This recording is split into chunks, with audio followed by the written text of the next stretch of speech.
Performance, performance, performance. That seems obvious, but no faux pas. And they're looking for a viral moment. That's what they'll be looking for tonight. No handshake.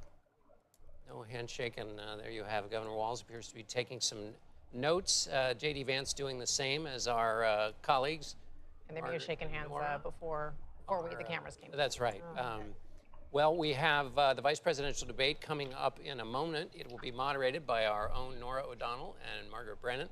Ohio Senator J.D. Vance and Minnesota Governor Tim Walz take the stage. Well, they've taken the stage, so stick with us here and join us also on our streaming channel, CBS News 24/7, for exclusive content you won't see anywhere else. Thank you for joining us. Sorry, y'all, I'm stuffing my face.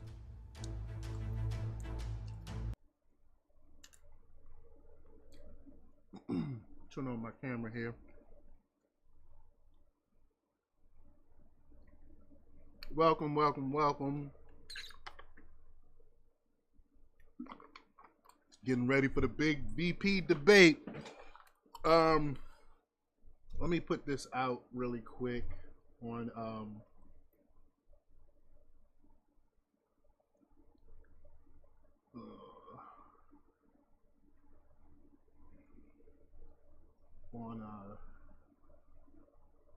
Twitter. Oops, I'm sorry, I got it mute. Sorry, y'all. Debate of this election cycle and voting is already underway in 20 states. CBS News polling shows this remains a race either presidential candidate could win. The CBS News vice presidential debate starts now. Fight for every single vote, and we're going to take this country back. And we are ready to continue to build the future together. We're going to turn this whole country red with President Donald J. Trump's leadership.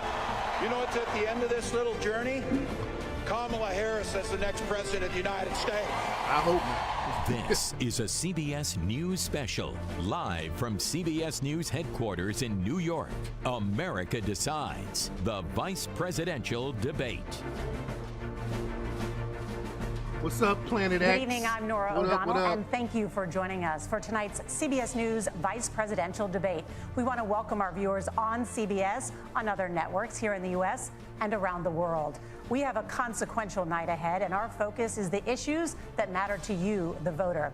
Let's introduce the candidates. Minnesota's Democratic Governor Tim Walz and Ohio's Republican Senator J.D. Vance, tonight meeting for the first time.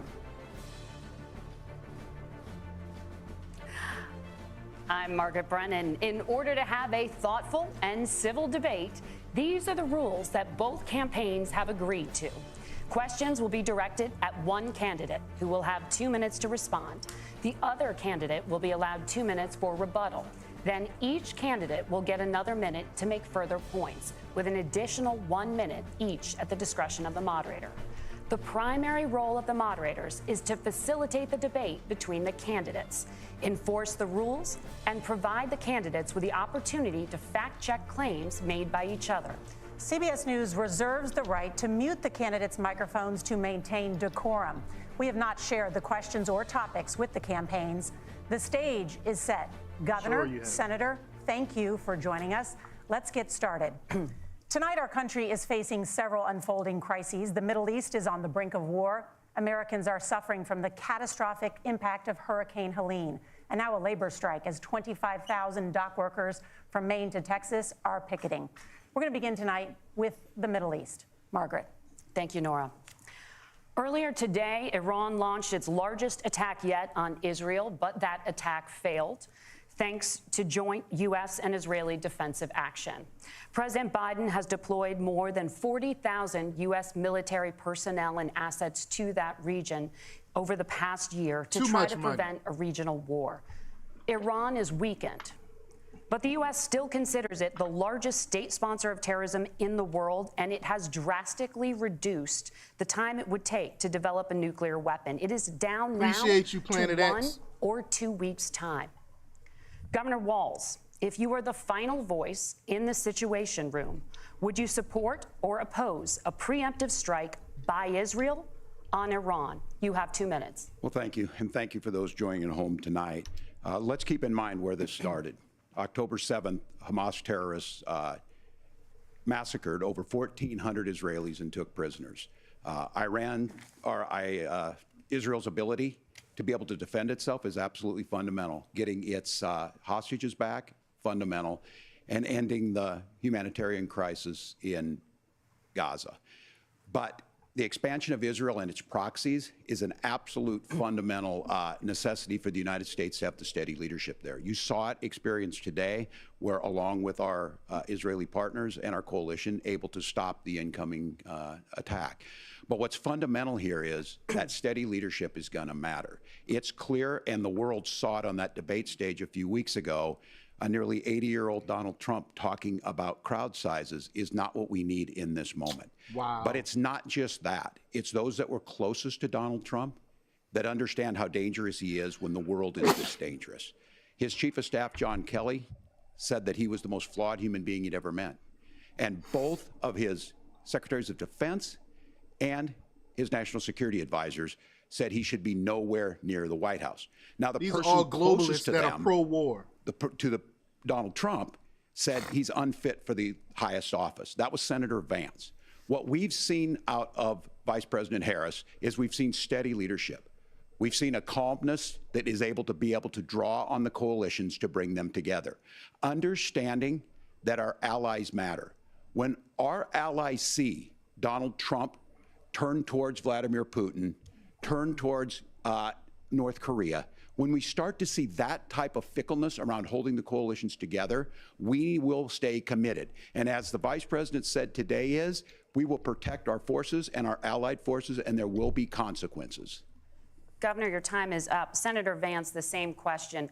Would you support or oppose a preemptive strike by Israel on Iran? You have 2 minutes. So, Margaret, I want to answer the question. First of all, thanks, Governor. Thanks to CBS for hosting the debate. And thanks, most importantly, to the American people who are watching this evening and caring enough about this country to pay attention to this vice presidential debate. I want to answer the question, but I want to actually give an introduction to myself a little bit, because I recognize a lot of Americans don't know who either one of us are. I was raised in a working class family. My mother required food assistance for periods of her life. My grandmother required Social Security help to raise me. And she raised me in part because my own mother struggled with addiction for a big chunk of my early life. I went to college on the GI Bill after I enlisted in the Marine Corps and served in Iraq. And so I stand here asking to be your vice president with extraordinary gratitude for this country, for the American dream that made it possible for me to live my dreams.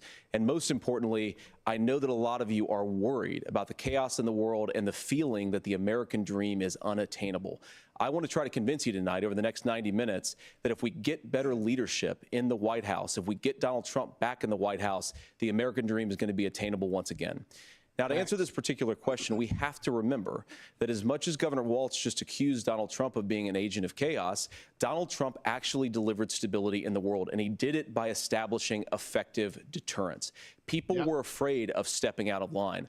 Iran, which launched this attack, has received over $100 billion in unfrozen assets thanks to the Kamala Harris administration. What do they use that money for? They use it to buy weapons that they're now launching against our allies, and God forbid, potentially launching against the United States as well. Donald Trump recognized that for people to fear the United States, you needed peace through strength. They needed to recognize that if they got out of line, the United States global leadership would put stability and peace back in the world. Now, you asked about a preemptive strike, Margaret, and I want to answer the question. Look, it is up to Israel what they think they need to do to keep their country safe, and we should support our allies wherever they are when they're fighting the bad guys. I think that's the right approach to take with the Israel question. Thank you, Senator. Governor Walz, do you care to respond to any of the allegations? Well, look, Donald Trump was in office. We'll sometimes hear a revisionist history, but when Donald Trump was in office, it was Donald Trump who we had a coalition of nations that had boxed Iran's nuclear program in, the inability to advance it. We literally had Donald peace. Trump pulled that program and put nothing else in its place. So Iran is closer to a nuclear weapon than they were before because of Donald Trump's fickle leadership. We had peace. And when under Iran Trump. shot down an American aircraft in international airspace, Donald Trump tweeted, because that's the standard diplomacy of Donald Trump. And when Iranian missiles did fall near U.S. troops and they received traumatic brain injuries, Donald Trump wrote it off as headaches. Look, our allies understand that Donald Trump is fickle. He will go to whoever has the most flattery or where it makes sense to him. Steady leadership like you witnessed today, like you witnessed in April. Both Iranian attacks were repelled. Our coalition is strong, and we need the steady leadership that Kamala Harris is providing.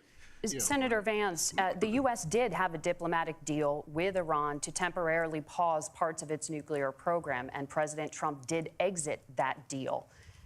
He recently said, just 5 days ago, the U.S. must now make a diplomatic deal with Iran because the consequences are impossible.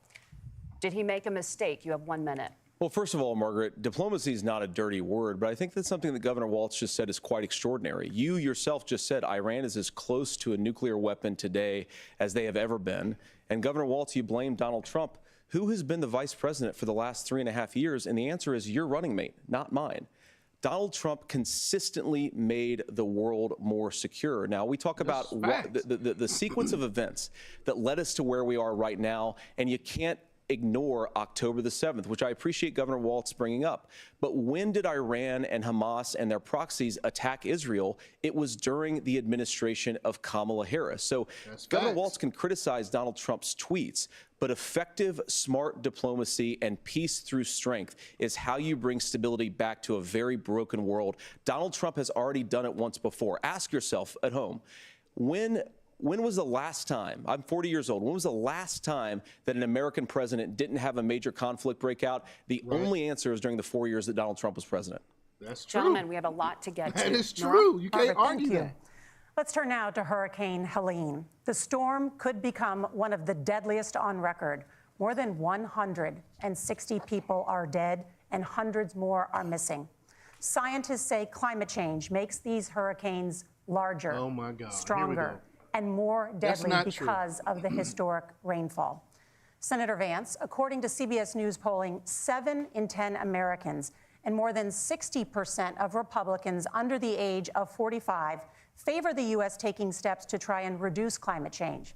Senator, what responsibility would the Trump administration have to try and reduce the impact of climate change? That is I'll a give trick you 2 question. minutes. Sure. So first of all, let's start with the hurricane because it's an unbelievable, unspeakable human tragedy. I just saw today actually a photograph of 2 grandparents on a roof with a 6-year-old child, and it was the last photograph ever taken of them because the roof collapsed and those innocent people lost their lives. And I'm sure Governor Walz joins me in saying our hearts go out to those innocent people, our prayers go out to them, and we want as robust and aggressive as a federal response as we can get to save as many lives as possible, and then, of course, afterwards, to help the people in those communities rebuild. I mean, these are communities that I love. Some of them I know very personally in Appalachia, all across the Southeast. They need their government to do their job, and I commit that when Donald Trump is president again, the government will put the citizens of this country first when they suffer from a disaster. Now, Nora, you asked about climate change. I think this is a very important issue. Look, a lot of people are justifiably worried about all these crazy weather patterns. I think it's important for us, first of all, to say Donald Trump and I support clean air, clean water. We want the environment to be cleaner and safer. But one of the things that I've noticed some of our Democratic friends talking a lot about is a concern about carbon emissions, this idea that carbon emissions drives all of the climate change. Well, let's just say that's true, just for the sake of argument, so we're not arguing about weird science. Let's just say that's true. Well, if you believe that, what would you want to do? The answer is that you'd want to reshore as much American manufacturing as possible, and you'd want to produce as much energy as possible in the United States of America because we're the cleanest economy in the entire world. Amen. That's what true. have Kamala Harris's policies actually led to? More energy production in China, more manufacturing overseas, more doing business in some of the dirtiest parts of the entire world. And when I say that, I mean the amount of carbon emissions they're doing per unit of economic output. So if we actually care about getting cleaner air and cleaner water, the best thing to do is to double down and invest in American workers and the American people. And unfortunately, Kamala Harris has done exactly the opposite. I love that. Governor Walz, you have 2 minutes to respond. Well, we got close to an agreement because all those things are happening. Look, first of all, it is a horrific tragedy with this hurricane, and my heart goes out to the folks that are down there in contact with the governors. I serve as co-chair of the Council of Governors as we work together on these emergency management. Governors know no partisanship. They work together. So all of the governors and the emergency responders are on the ground. Those happen on the front end. The federal government comes in, makes sure they're there that we recover, but we're still in that phase where we need to make sure that they're staying there, staying focused. Now, look, coming back to the climate change issue, there's no doubt this thing roared onto the scene faster and stronger than anything we've seen. Senator Vance has said that there's a climate problem in the past. Donald Trump called it a hoax. and then joked that these things would make more beachfront property to be able to invest in. What we've seen out of the Harris administration now, the Biden-Harris administration, is we've seen this investment. We've seen massive investments, the biggest in global history that we've seen in the Inflation Reduction Act, has created jobs all across the country. 2,000 in Jeffersonville, Ohio, taking the EV technology that we invented and making it here. 200,000 jobs across the country. The largest solar manufacturing plant in North America sits in Minnesota. But my farmers know climate change is real. They've seen 500-year droughts, 500-year floods back to back. We've always had droughts. We've always had floods. And this has allowed them to tell me, look, I harvest corn, I harvest soybean, and I harvest wind. We are producing more natural gas and more oil at any time than we ever have. We're also producing more clean energy. So the solution for us is to continue to move forward that climate change is real. Reducing our impact is absolutely critical, but this is not a false choice. I can't even comment on it because of the platform. The jobs that we're seeing all across the country. That's exactly what this administration has done. We are seeing us becoming an energy superpower for the future, not just the current. And that's what absolutely makes sense. And then we start thinking about how do we mitigate these disasters. Thank you. Senator, I want to give you an opportunity to respond there. The governor mentioned that President Trump has called climate change a hoax. Do you agree? Well, look, what the president has said is that if the Democrats, in particular Kamala Harris and her leadership, if they really believe that climate change is serious, what they would be doing is more manufacturing and more energy production in the United States of America, and that's not what they're doing. So clearly, Kamala Harris herself doesn't believe her own rhetoric on this. If she did, she would actually agree with Donald Trump's energy policies. Now, something Governor Walz said I think is important to touch upon, because when we talk about clean energy, I think that's a slogan that often the Democrats will use here. And I'm talking, of course, about the Democratic leadership. And the real issue is that if you're spending hundreds of millions or even billions of dollars of American taxpayer money on solar panels that are made in China, number one, you're going to make the economy dirtier. We should be making more of those solar panels here in the United States of America. Some of them are, Tim, but a lot of them are being made overseas in China, especially the components that go into those solar panels. So if you really want to make the environment cleaner, you've got to invest in more energy production. We haven't built a nuclear facility, I think, one in the past 40 years. Senator. Natural gas, we got to invest more in it. Kamala Harris has done the opposite. Energy. That's raised energy prices and also meant that we're doing Senator, it by your the time climate. is up. Governor, would you like to respond? Well, look, we're producing more natural gas than we ever have. There's no moratorium on that. We're producing more oil. But the folks know, and like I said again, these are not liberal folks. These are not folks that are Green New Deal folks. These are farmers that have been drought one year, massive flooding the next year. They understand that it makes sense. Look, our #1 export cannot be topsoil from erosion from these massive storms. We saw it in Minnesota this summer.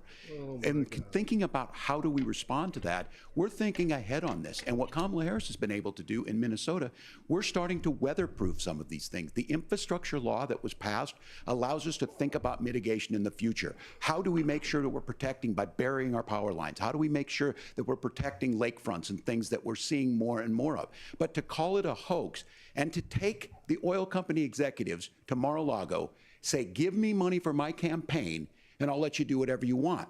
We can be smarter about that, and an all-above energy policy is exactly what she's doing, creating those jobs right here. Governor, your time is up. The overwhelming consensus among scientists is that the Earth's climate is warming at an unprecedented rate. Margaret? Thank you, Nora. We're going to turn now to immigration. The crisis at the U.S.-Mexico border consistently ranks as one of the top issues for American voters. Senator Vance, your campaign is pledging to carry out the largest mass deportation plan in American history and to use the U.S. military to do so. Could you be more specific about exactly how this will work? For example, would you deport parents who have entered the U.S. illegally and separate them from any of their children who were born on U.S. soil? You have 2 minutes. So first of all, Margaret, before we talk about deportations, we have to stop the bleeding. We have a historic immigration crisis because Kamala Harris started and said that she wanted to undo all of Donald Trump's border policies. She said 94 executive orders, suspending deportations, decriminalizing illegal aliens, massively increasing the asylum fraud that exists in our system. That has opened the floodgates. And what it's meant is that a lot of fentanyl is coming into our country. I had a mother who struggled with opioid addiction and has gotten clean. I don't want people who are struggling with addiction to be deprived of their second chance because Kamala Harris let in fentanyl into our communities at record levels. So you've got to stop the bleeding. You've got to re-implement Donald Trump's border policies, build the wall, re-implement deportations. And that gets me to your point, Margaret, about what do we actually do? So we've got 25 million illegal aliens who are here in the country. What do we do with them? I think the first thing that we do is we start with the criminal migrants. About 1 million of those people have committed some form of crime in addition to crossing the border illegally. I think you start with deportations on those folks. And then I think you make it harder for illegal aliens to undercut the wages of American workers. A lot of people will go home if they can't work for less than minimum wage in our own country. And by the way, that'll be really good for our workers who just want to earn a fair wage for doing a good day's work. And the final point, Margaret, is you ask about family separation. Right now in this country, Margaret, we have 320,000 children that the Department of Homeland Security has effectively lost. Some of them have been sex trafficked. Some of them hopefully are at homes with their families. Some of them have been used as drug trafficking mules. The real family separation policy in this country is unfortunately Kamala Harris's wide open southern border. And I ask my fellow Americans to remember when she came into office, she said she was going to do this. Real leadership would be saying, you know what, I screwed up. We're going to go back to Donald Trump's border policies. I wish that she would do that. It would be good for all of us. She would never do that. Governor, never admit do you care to respond to any of those specific allegations, including that the vice president is, quote, letting in fentanyl and using kids as drug mules, among other things regarding children? The drug mule is not true, but I will say about this, about the fentanyl. It is this true. Is the Border Patrol crisis. said it. And the good news on this is the last 12 months saw the largest decrease in opioid deaths in our nation's history. 30% decrease in Ohio, but there's still more work to do. But let's go back to this on immigration. Kamala Harris was the Attorney General of the largest state and a border state in California. She's the only person in this race who prosecuted transnational gangs for human trafficking and drug interventions. Never found any truth to that. We all want to solve We this. look for that prosecution Most and of it us can't want find to it. solve this. And that is the United States Congress. That's the Border Patrol agents. That's the Chamber of Commerce. That's most Americans out here. That's why we had the fairest and the toughest bill on immigration that this nation's seen. It was crafted by a conservative senator from Oklahoma, James Lankford. I know him. He's super conservative, but he's a man of principle, wants to get it done. Democrats and Republicans worked on this piece of legislation. The Border Patrol said, this is what we need in here. These are the experts. And the Chamber of Commerce and the Wall Street Journal said, pass this thing. Kamala Harris helped get there. 1,500 new border agents, detection for drugs, DOJ money to speed up these the adjudications on this, just what America wants. But as soon as I was getting ready to pass and actually tackle this, Donald Trump said no, told them to vote against it. So why y'all never signed the Republicans bill? A campaign issue. It gives him what would Donald Trump talk about if we actually did some of these things? And they need to be done by the legislature. You can't just do this through the executive branch. So look, we have the options to do this. Donald Trump had 4 years. He had 4 years to do this. And he promised you, America, how easy it would be. I'll build you a big, beautiful wall, and Mexico will pay for it. Less than 2% of that wall got built, and Mexico didn't pay a dime. But here we are again, 9 years after he came down that escalator, being fought every dehumanizing inch of the wall people they fought against, and telling him what he was going to do. As far as the deportation plan, at one point, Senator Vance said it was so unworkable to be laughable. So that's where we're at. Pass the bill, she'll sign it. Governor, your time is up.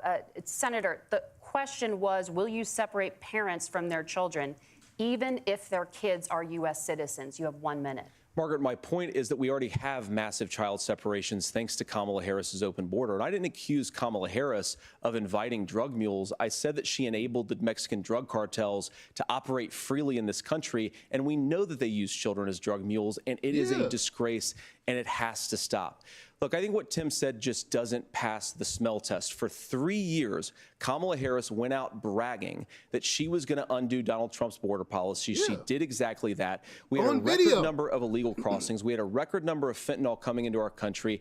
And now that she's running for president, or a few months before, she says that somehow she got religion and cared a lot about a piece of legislation.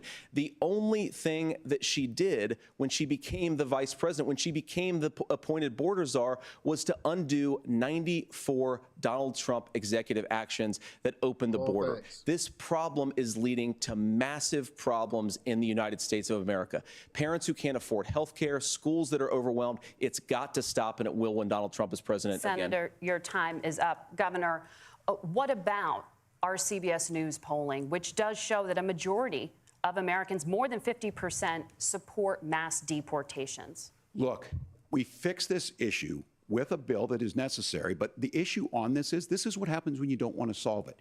You demonize it. And we saw this, and Senator Vance, and it surprises me on this, talking about and saying, I will create stories to bring attention to this. That vilified a large number of people who were here legally in the community of Springfield. The Republican governor said, it's not true, don't do it. There's consequences for this. There's consequences. We could come together. Senator Langford did it. We could come together and solve this if we didn't let Donald Trump continue to make it an issue. And the consequences in Springfield were the governor had to send state law enforcement to escort kindergartners to school.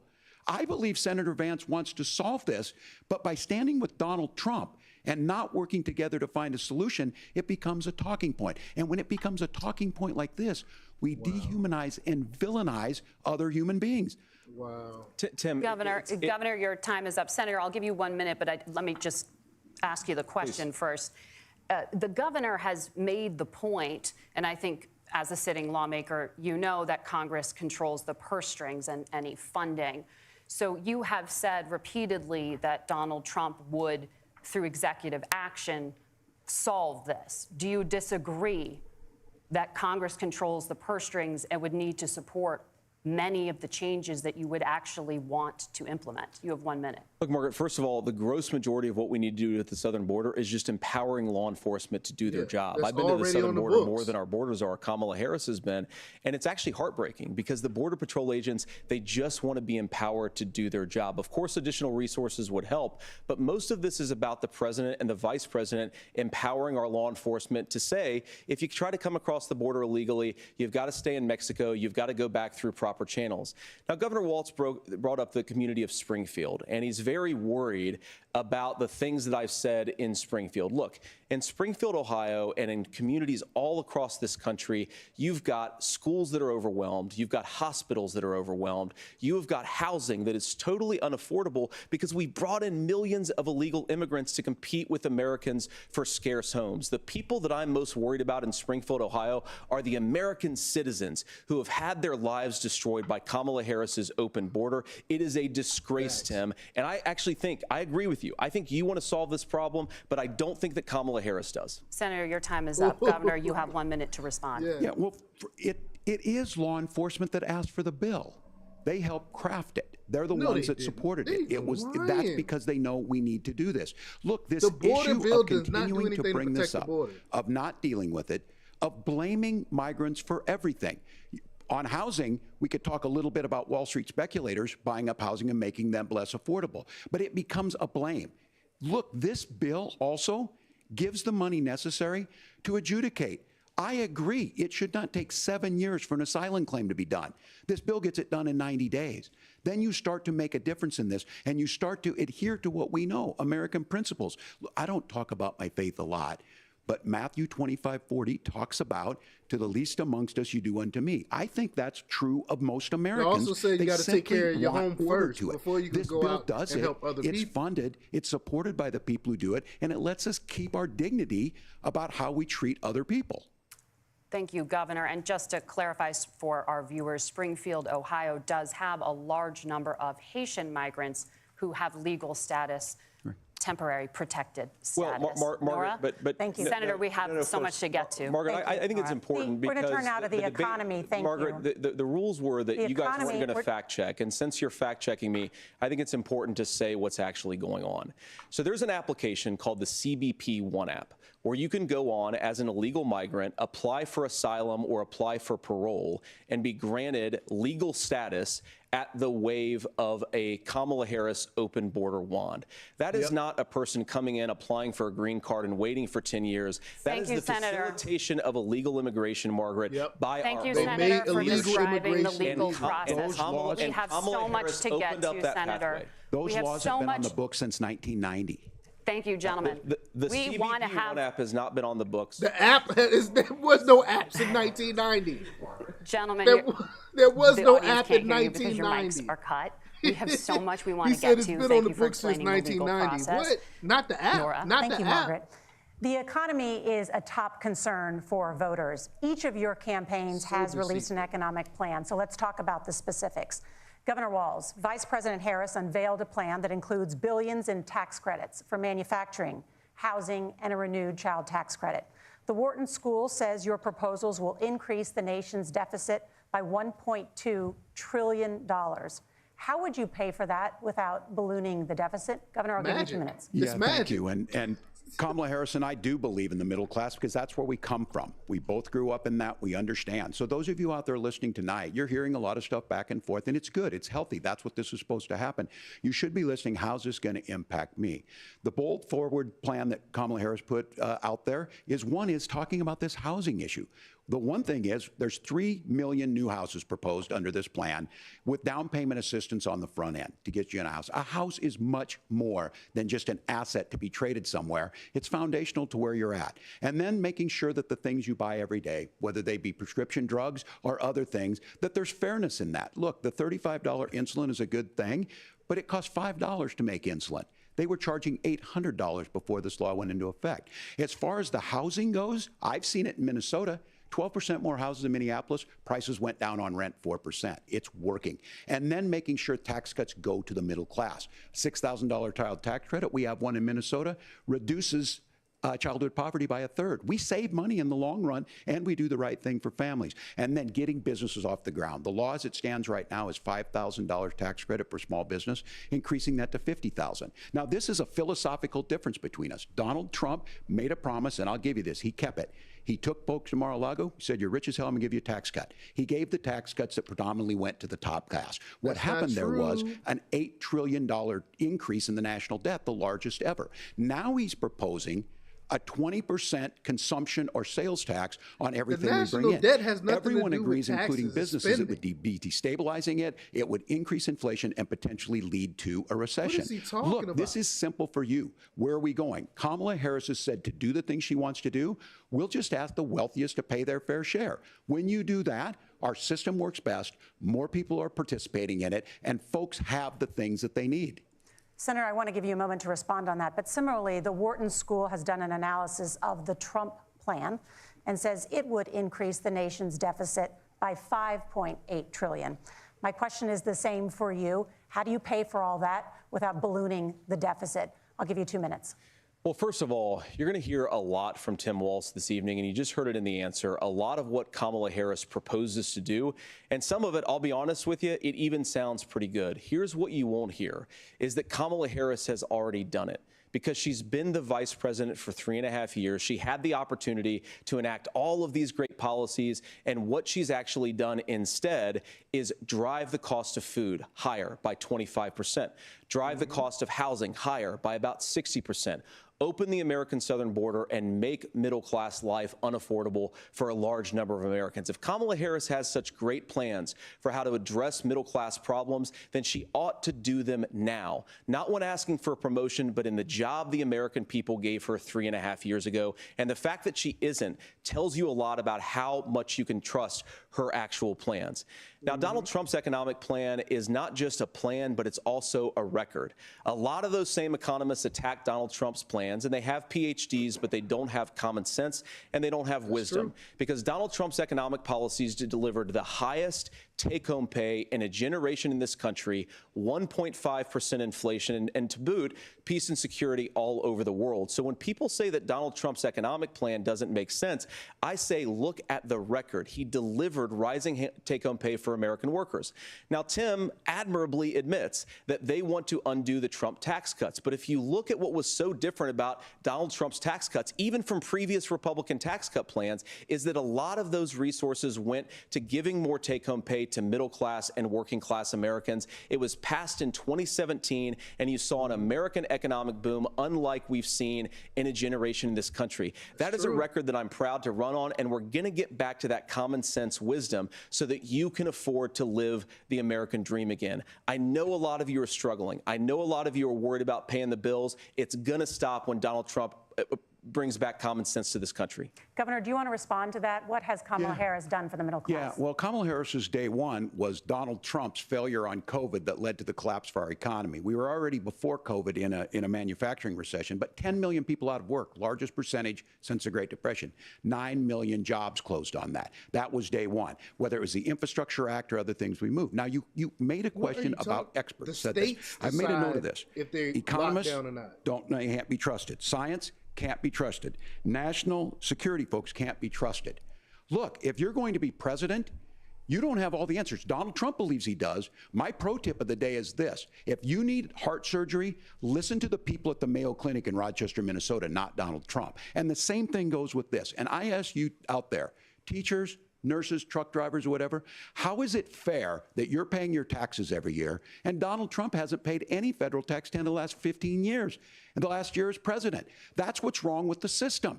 There's a way around it, and he's bragged Donald about Trump that. gave his We're just whole asking for fairness in it, and that's all you back want. to government. You have a minute. Governor, you say trust the experts. But those same experts for 40 years said that if we shipped our manufacturing base off to China, we'd get cheaper goods. They lied about that. They said if we shipped our industrial base off to other countries, to Mexico and elsewhere, it would make the middle class stronger. They were wrong about that. They were wrong about the idea that if we made America less self-reliant, less productive in our own nation, that it would somehow make us better off, and they were wrong about it. And for the first time in a generation, Donald Trump had the wisdom and the courage to say to that bipartisan consensus, we're not doing it anymore. We're bringing American manufacturing back. We're unleashing American energy. We're going to make more of our own stuff. And this isn't just an economic issue.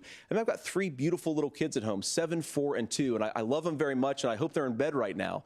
But look, so many of the drugs, the pharmaceuticals that we put in the bodies of our children are manufactured by nations that hate us. This has to stop, and we're not going to stop it by listening to experts. We're going to stop it by listening to common sense wisdom, which is what Donald Trump governed on. Senator, your time is up. Governor Walz, can you address that? I mean, voters say they trust Donald Trump on the economy more. Why? Well, if you're listening tonight and you want billionaires to get tax cuts, you heard what the numbers were. Look, I'm a union guy on this. I'm not a guy who wanted to ship things overseas, but I understand that, look, we produce soybeans and corn. We need to have fair trading partners. That's something that we believe in. I think the thing that most concerns me on this is Donald Trump was the guy who created the largest trade deficit in American history with China. So the rhetoric is good. Much of what the senator said right there, I'm in agreement with him on this. I watched it happen too. I watched it to my communities, and we talked about that. But we had people undercutting the right to collectively bargain. We had right to work states made it more difficult. We had companies that were willing to ship it over, and we saw people profit. Folks that are venture capital in some cases, putting money into companies that were overseas. We're in agreement that we bring those home. The issue is Donald Trump is talking about it. Kamala Harris has a record, 250,000 more manufacturing jobs just out of the IRA. May I respond to that? Yes. Nobody believes so you, dude. appreciate that. So if you notice, what Governor Walz just did is he said, first of all, Donald Trump has to listen to the experts. And then when he acknowledged that the experts screwed up, he said, well, Donald Trump didn't do nearly as good of a job as the statistics that's a gross generalization. that he did. So what Tim Walz is doing, and I honestly, Tim, I think you got a tough job here, because you've got to play whack-a-mole. You've got to pretend that Donald Trump didn't deliver rising take-home pay, which of course he did. You've got to pretend that Donald Trump didn't deliver lower inflation, which of course he did. And then you simultaneously got to defend Kamala Harris's atrocious economic record, which has made gas, groceries, and housing unaffordable for American citizens. I was raised by a woman who would sometimes go into medical debt so that she could put food on the table in our household. I know what it's like to not be able to afford the things that you need to afford. We can do so much better. To all of you watching, we can get back to an America that's affordable again. We just got to get back to common sense economic principles. I hope we have a conversation on health care then. Senator, Governor. Please. Thank you. Margaret? We have a lot to get to ahead, gentlemen, on many topics. But right now, I want to talk about personal qualifications. The vice president is often the last voice the president hears before making consequential decisions. We want to ask you about your leadership qualities. Governor Walz, you said you were in Hong Kong during the deadly Tiananmen Square protests in the spring of 1989. I just did a video on that. But Minnesota Public Radio and other media outlets are reporting that you actually didn't travel to Asia until August of that year. He lied. Can you explain that discrepancy? Yeah, well, and to the folks out there who didn't get at the top of this, look, I grew up in small rural Nebraska, town of 400, town that you rode your bike with your buddies till the streetlights come on, and I'm proud of that service. I joined the National Guard at 17, worked on family farms, and then I used the GI Bill to become a teacher, passionate about it, a young teacher. My first year out, I got the opportunity in the summer of '89 to travel to China.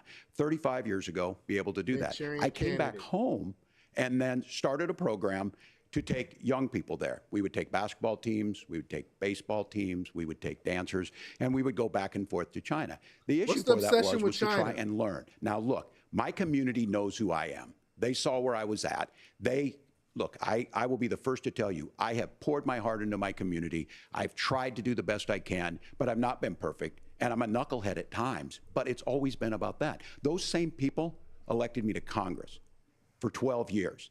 And in Congress, I was one of the most bipartisan people, working on things like farm bills that we got done, working on veterans benefits. And then the people of Minnesota were able to elect me to governor twice. So look, my commitment has been from the beginning to make sure that I'm there for the people, to make sure that I get this right. I will say more than anything, many times I will talk a lot, I will get caught up in the rhetoric, but being there, the impact it made, the difference it made in my life, I learned a lot about China. I hear the critiques of this. I would make the case that Donald Trump should have come on one of those trips with us. I guarantee you he wouldn't be praising Xi Jinping about COVID, and I guarantee you he wouldn't start a trade war that he ends up losing. So this is about trying to understand the world. It's about trying to do the best you can for your community. And then it's putting yourself out there and letting your folks understand what it is. My commitment, whether it be through teaching, which I was good at, or whether it was being a good soldier, or was being a good member of Congress, those are the things that I think are the values that people care about.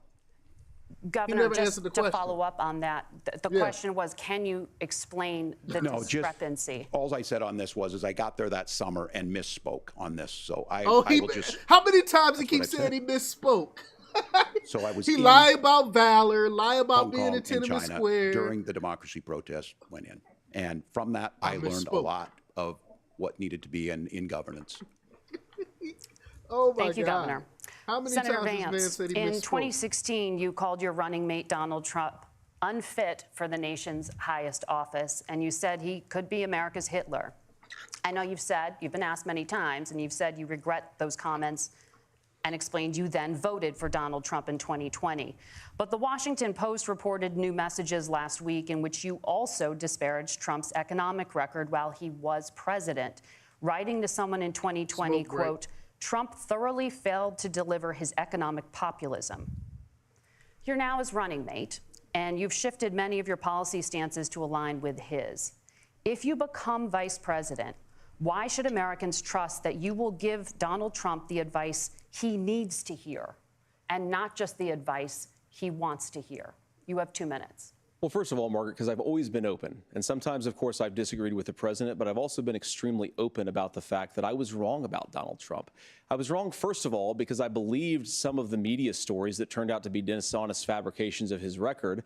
But most importantly, Donald Trump delivered for the American people. Rising wages, rising take-home pay, an economy that worked for normal Americans, a secure southern border, a lot of things, frankly, that I didn't think he'd be able to deliver on. And yeah, when you screw up, when you misspeak, when you get something wrong and you change your mind, you ought to be honest with the American people about it. It's one of the reasons, Margaret, why I've done so many interviews is because I think it's important to actually explain to the American people where I come down on the issues and what changed. Now, you pointed out to messages from 2020. Margaret, I've been extremely consistent that I think there were a lot of things that we could have done better in the Trump administration the first round if Congress was doing its job. I strongly believe, and I've been a United States Senator, that Congress is not just a high-class debating society. It's not just a forum for senators and congressmen to whine about problems. It's a forum to govern. So there were a lot of things on the border, on tariffs, for example, where I think that we could have done so much more if the Republican Congress and the Democrats in Congress had been a little bit better about how they govern the country. They were so obsessed with impeaching Donald Trump, they couldn't actually govern. And I want to talk about this tariff issue in particular, Margaret, because Tim just accused this of being a national sales tax. Look, the one thing And you're probably surprised to hear me praising Joe Biden, but the one thing that Joe Biden did is he continued some of the Trump tariffs that protected American manufacturing jobs. And it's the one issue, the most pro-worker part of the Biden administration, it's the one issue where Kamala Harris has run away from Joe Biden's record. Think about this. If you're trying to employ slave laborers in China at $3 a day, you're going to do that and undercut the wages of American workers unless our country stands up for itself and says you're not accessing our markets unless you're paying middle-class Americans a fair wage. Senator, your time is up. Nora? Thank you. Now to the issue of reproductive rights. Governor Walz, after Roe versus Wade was overturned, you signed a bill into law that made Minnesota one of the least restrictive states in the nation when it comes to abortion. Former President Trump said in the last debate that you believe abortion, quote, in the 9th month is absolutely fine. Yes or no? Is that what you support? I'll give you 2 minutes. That's not what the bill says, but look. This issue is what's on everyone's mind. Donald Trump put this all into motion. He brags about how great it was that he put the judges in and overturned Roe versus Wade, 52 years of personal autonomy. And then he tells us, oh, we send it to the states. It's a beautiful thing. Amanda Zaworski would disagree with you on it's a beautiful thing. A young bride in Texas waiting for their child at 18 weeks. She has a complication, a tear in the membrane. She needs to go in. The medical care at that point needs to be decided by the doctor. And that would have been an abortion. But in Texas, that would have put them in legal jeopardy. That's she not went true. home, That's got a sepsis, medical nearly procedure dies, in and that now case. she may have difficulty having children.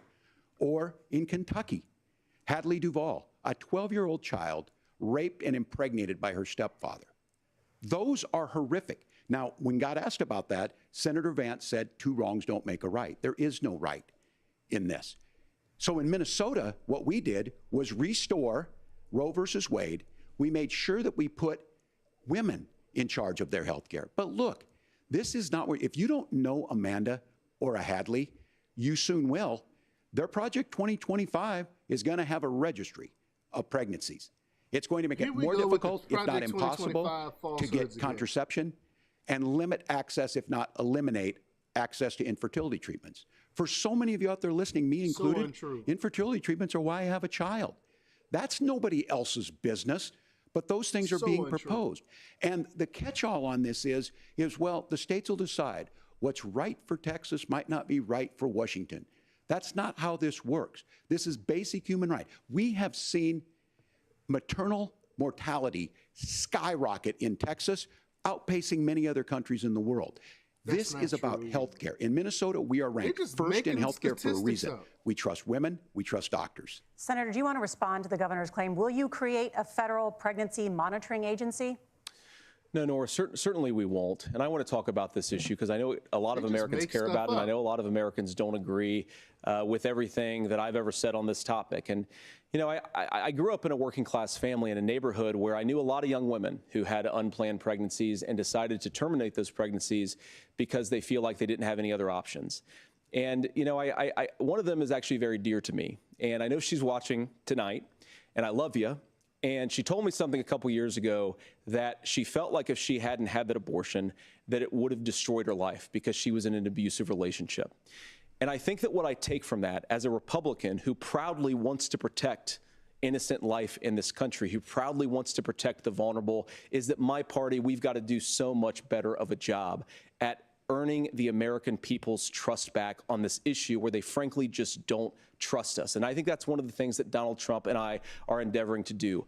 I want us as a Republican Party to be pro-family in the fullest sense of the word. I want us to support fertility treatments. I want us to make it easier for moms to afford to have babies. I want it to make it easier for young families to afford a home so they can afford a place to raise that family. And I think there's so much that we can do on the public policy front just to give women more options. Now, of course, Donald Trump has been very clear that on the abortion policy specifically, that we have a big country and it's diverse. And California has a different viewpoint on this than Georgia. Georgia has a different viewpoint from Arizona. And the proper way to handle this, as messy as democracy sometimes is to let voters make these decisions. Let the individual states make their abortion policy. And I think that's what makes the most sense in a very big, a very diverse, and let's be honest, sometimes a very, very messy and divided country. Governor, would you like to respond and also answer the question about restrictions? Yeah, well, the question got asked, and Donald Trump made the accusation that wasn't true about Minnesota. Well, let me tell you about this idea that there's diverse states. There's a young woman named Amber Thurman. She happened to be in Georgia, a restrictive state. Because of that, she had to travel a long distance to North Carolina to try and get her care. Amber Thurman died in that journey back and forth. The fact of the matter is, how can we as a nation say that your life and your rights, as basic as the right to control your own body, is determined on geography? Says the same people There's a who very want to mandate real the chance. jab. Had Amber Thurman lived in Minnesota, she would be alive today.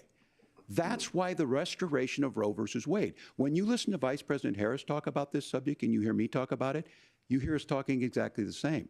Donald Trump is trying to figure out how to get the political right of this. I agree with a lot of what Senator Vance said about what's happening. His running mate, though, does not, and that's the problem. Governor, your time is up. Senator, let me ask you about that. He mentioned, it was, I think, referring to a national ban. In the past, you have supported a federal ban on abortion after 15 weeks. In fact, you said if someone can't support legislation like that, quote, you are making the United States the most barbaric pro-abortion regime anywhere in the entire world. My question is, why have you changed your position?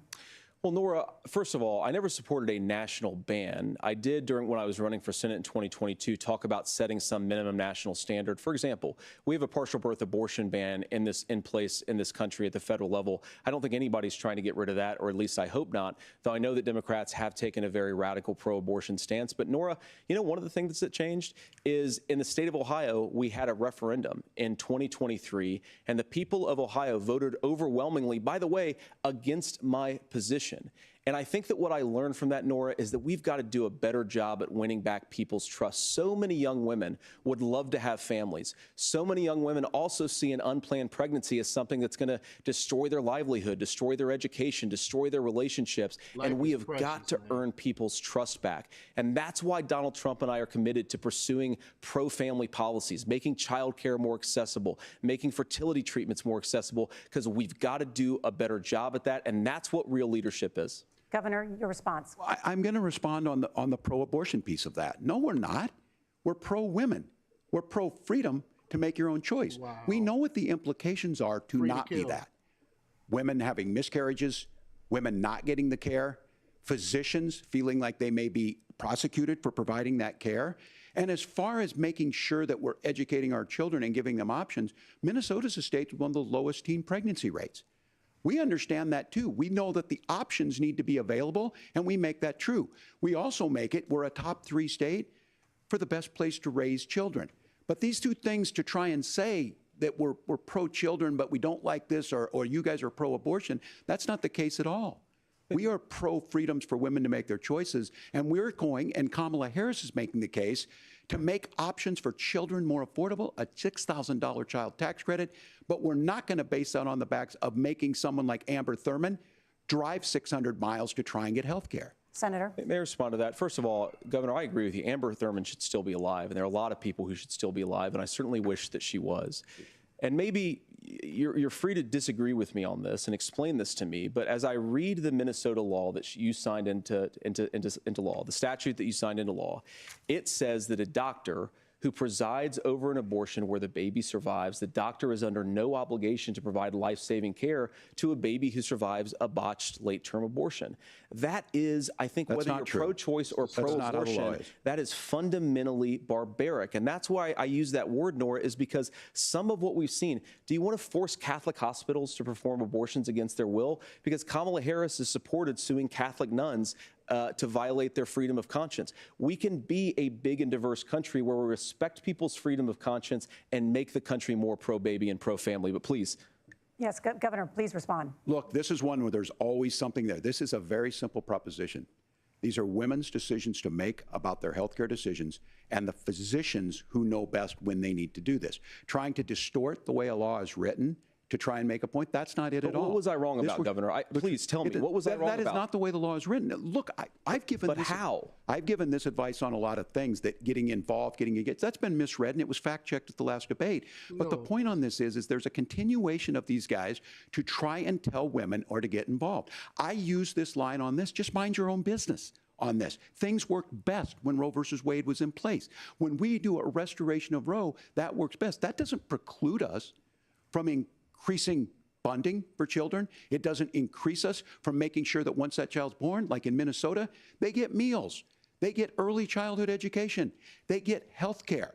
So the hiding behind we're going to do all these other things when you're not proposing them in your budget. Kamala Harris is proposing them. She's proposing all those things to make life easier for families. I asked a specific question, Governor. You gave me a slogan as a response. It's not the case. It's not true. That's not what the law says. So they fact-checked it with President Trump.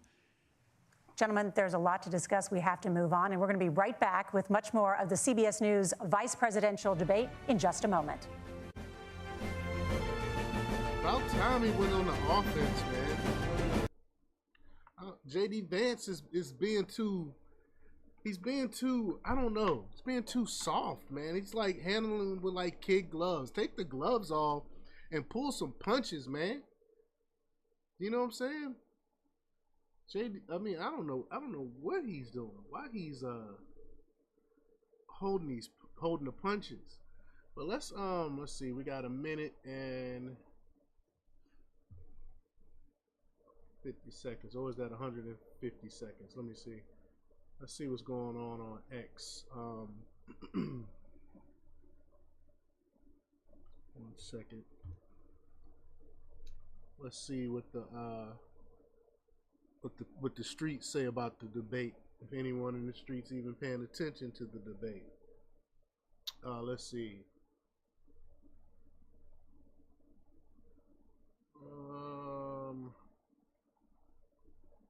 These are hypersonic systems.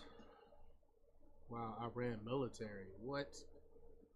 Iran military on X? What's that about? Describe Trump supports women's rights far more than Camilla. Let's see this. I'm sorry. I am so tired of the tens of thousands of just hard fours online being like, I'm voting for her because he's going to strip all of our rights away as a woman. I can do that as a mom and a da. What rights, babe? What rights? He was already president.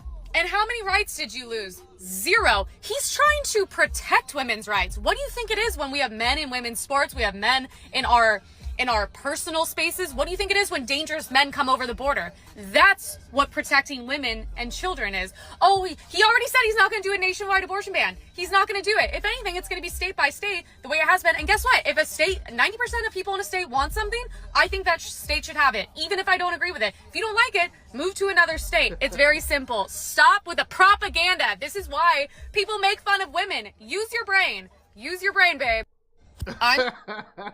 I agree with everything she said in that statement.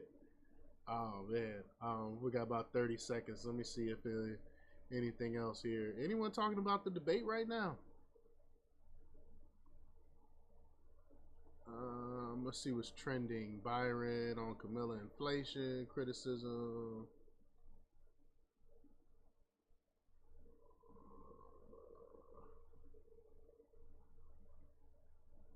All right. Oh, 10 seconds. Let's get back to the debate here.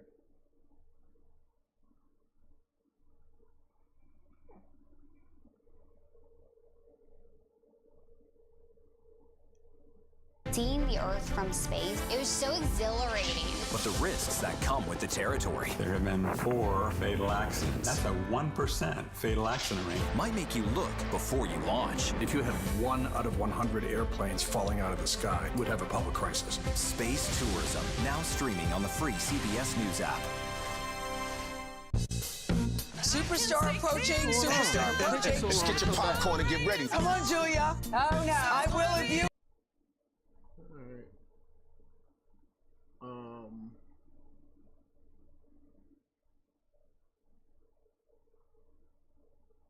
What's the Shirley Temple exposed to Hollywood is run by pedos. When I left Fox, I went to MGM for one picture. Thank goodness, only one. And when I got there with my mother, we were separated. She went into the office of Louis B. Mayer, and I went into the office of Arthur Freed. And he was going to talk to me about a movie he wanted to put me in. I'm 12 years old, you know. And I thought he was a producer, but instead he was an exhibitor. And I'd never seen anyone naked before, except myself. So I had no clue about what was happening. We'll come back. We'll come back to that.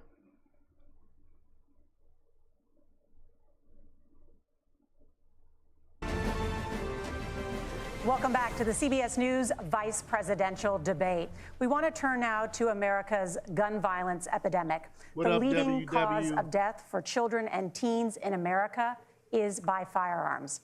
Senator Vance, you oppose most gun legislation that Democrats claim would curb gun violence. You oppose red flag gun laws and legislation to ban certain semi-automatic rifles, including AR-15s. So let me ask you, earlier this year, for the first time, the parents of a school shooter were convicted of involuntary manslaughter and sentenced to 10 years in prison. Do you think holding parents responsible could curb mass shootings? I'll give you 2 minutes. Not in all cases. Yeah, well, Laura, but on that particular case, case, I don't know the full details, but I certainly trust local law enforcement and local authorities to make those decisions. I think in some cases the answer is going to be yes, and in some cases the answer is going to be no. That's what I'm saying. And the details really matter here, of course. For example, if a kid steals a gun, that's going to be different than if a parent hands over a gun knowing that their kid is potentially dangerous. But look, I want to just sort of speak as a father of 3 beautiful little kids, and our oldest is now in 2nd grade.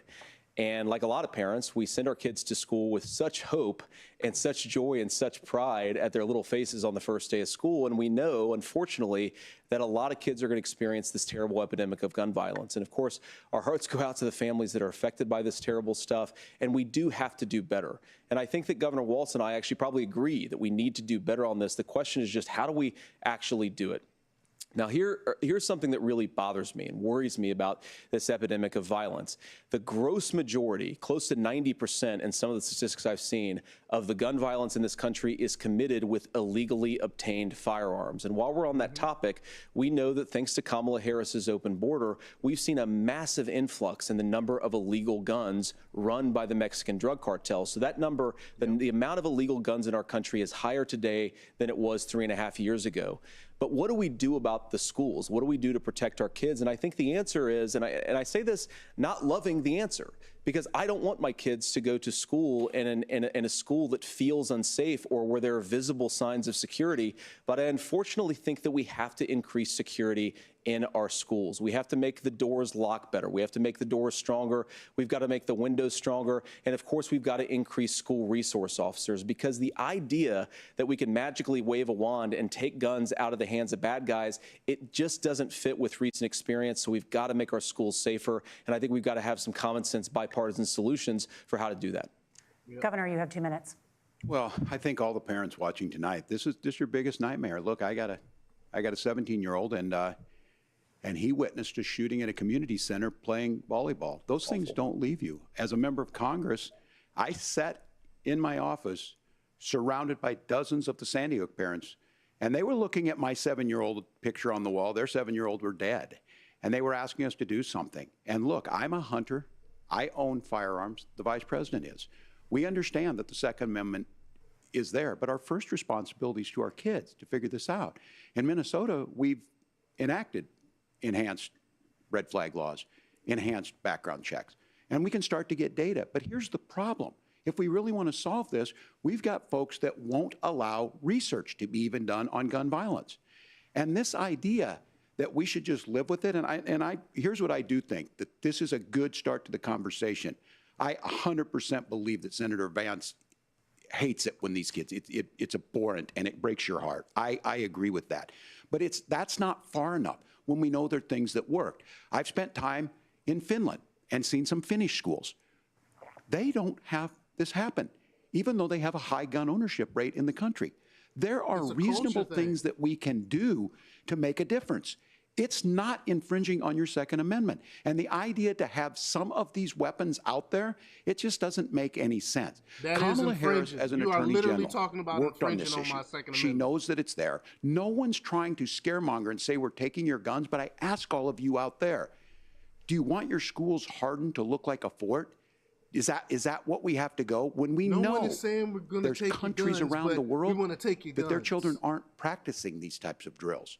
They're being kids. We owe it to them to get a fix. These are things that shouldn't be that difficult. You can still keep your firearms, and we can make a difference. We have to. If you're listening tonight, this breaks your heart. Senator. Tim, first of all, I didn't know that your 17-year-old witnessed a shooting, and I'm sorry about that, and I hope that he's doing okay.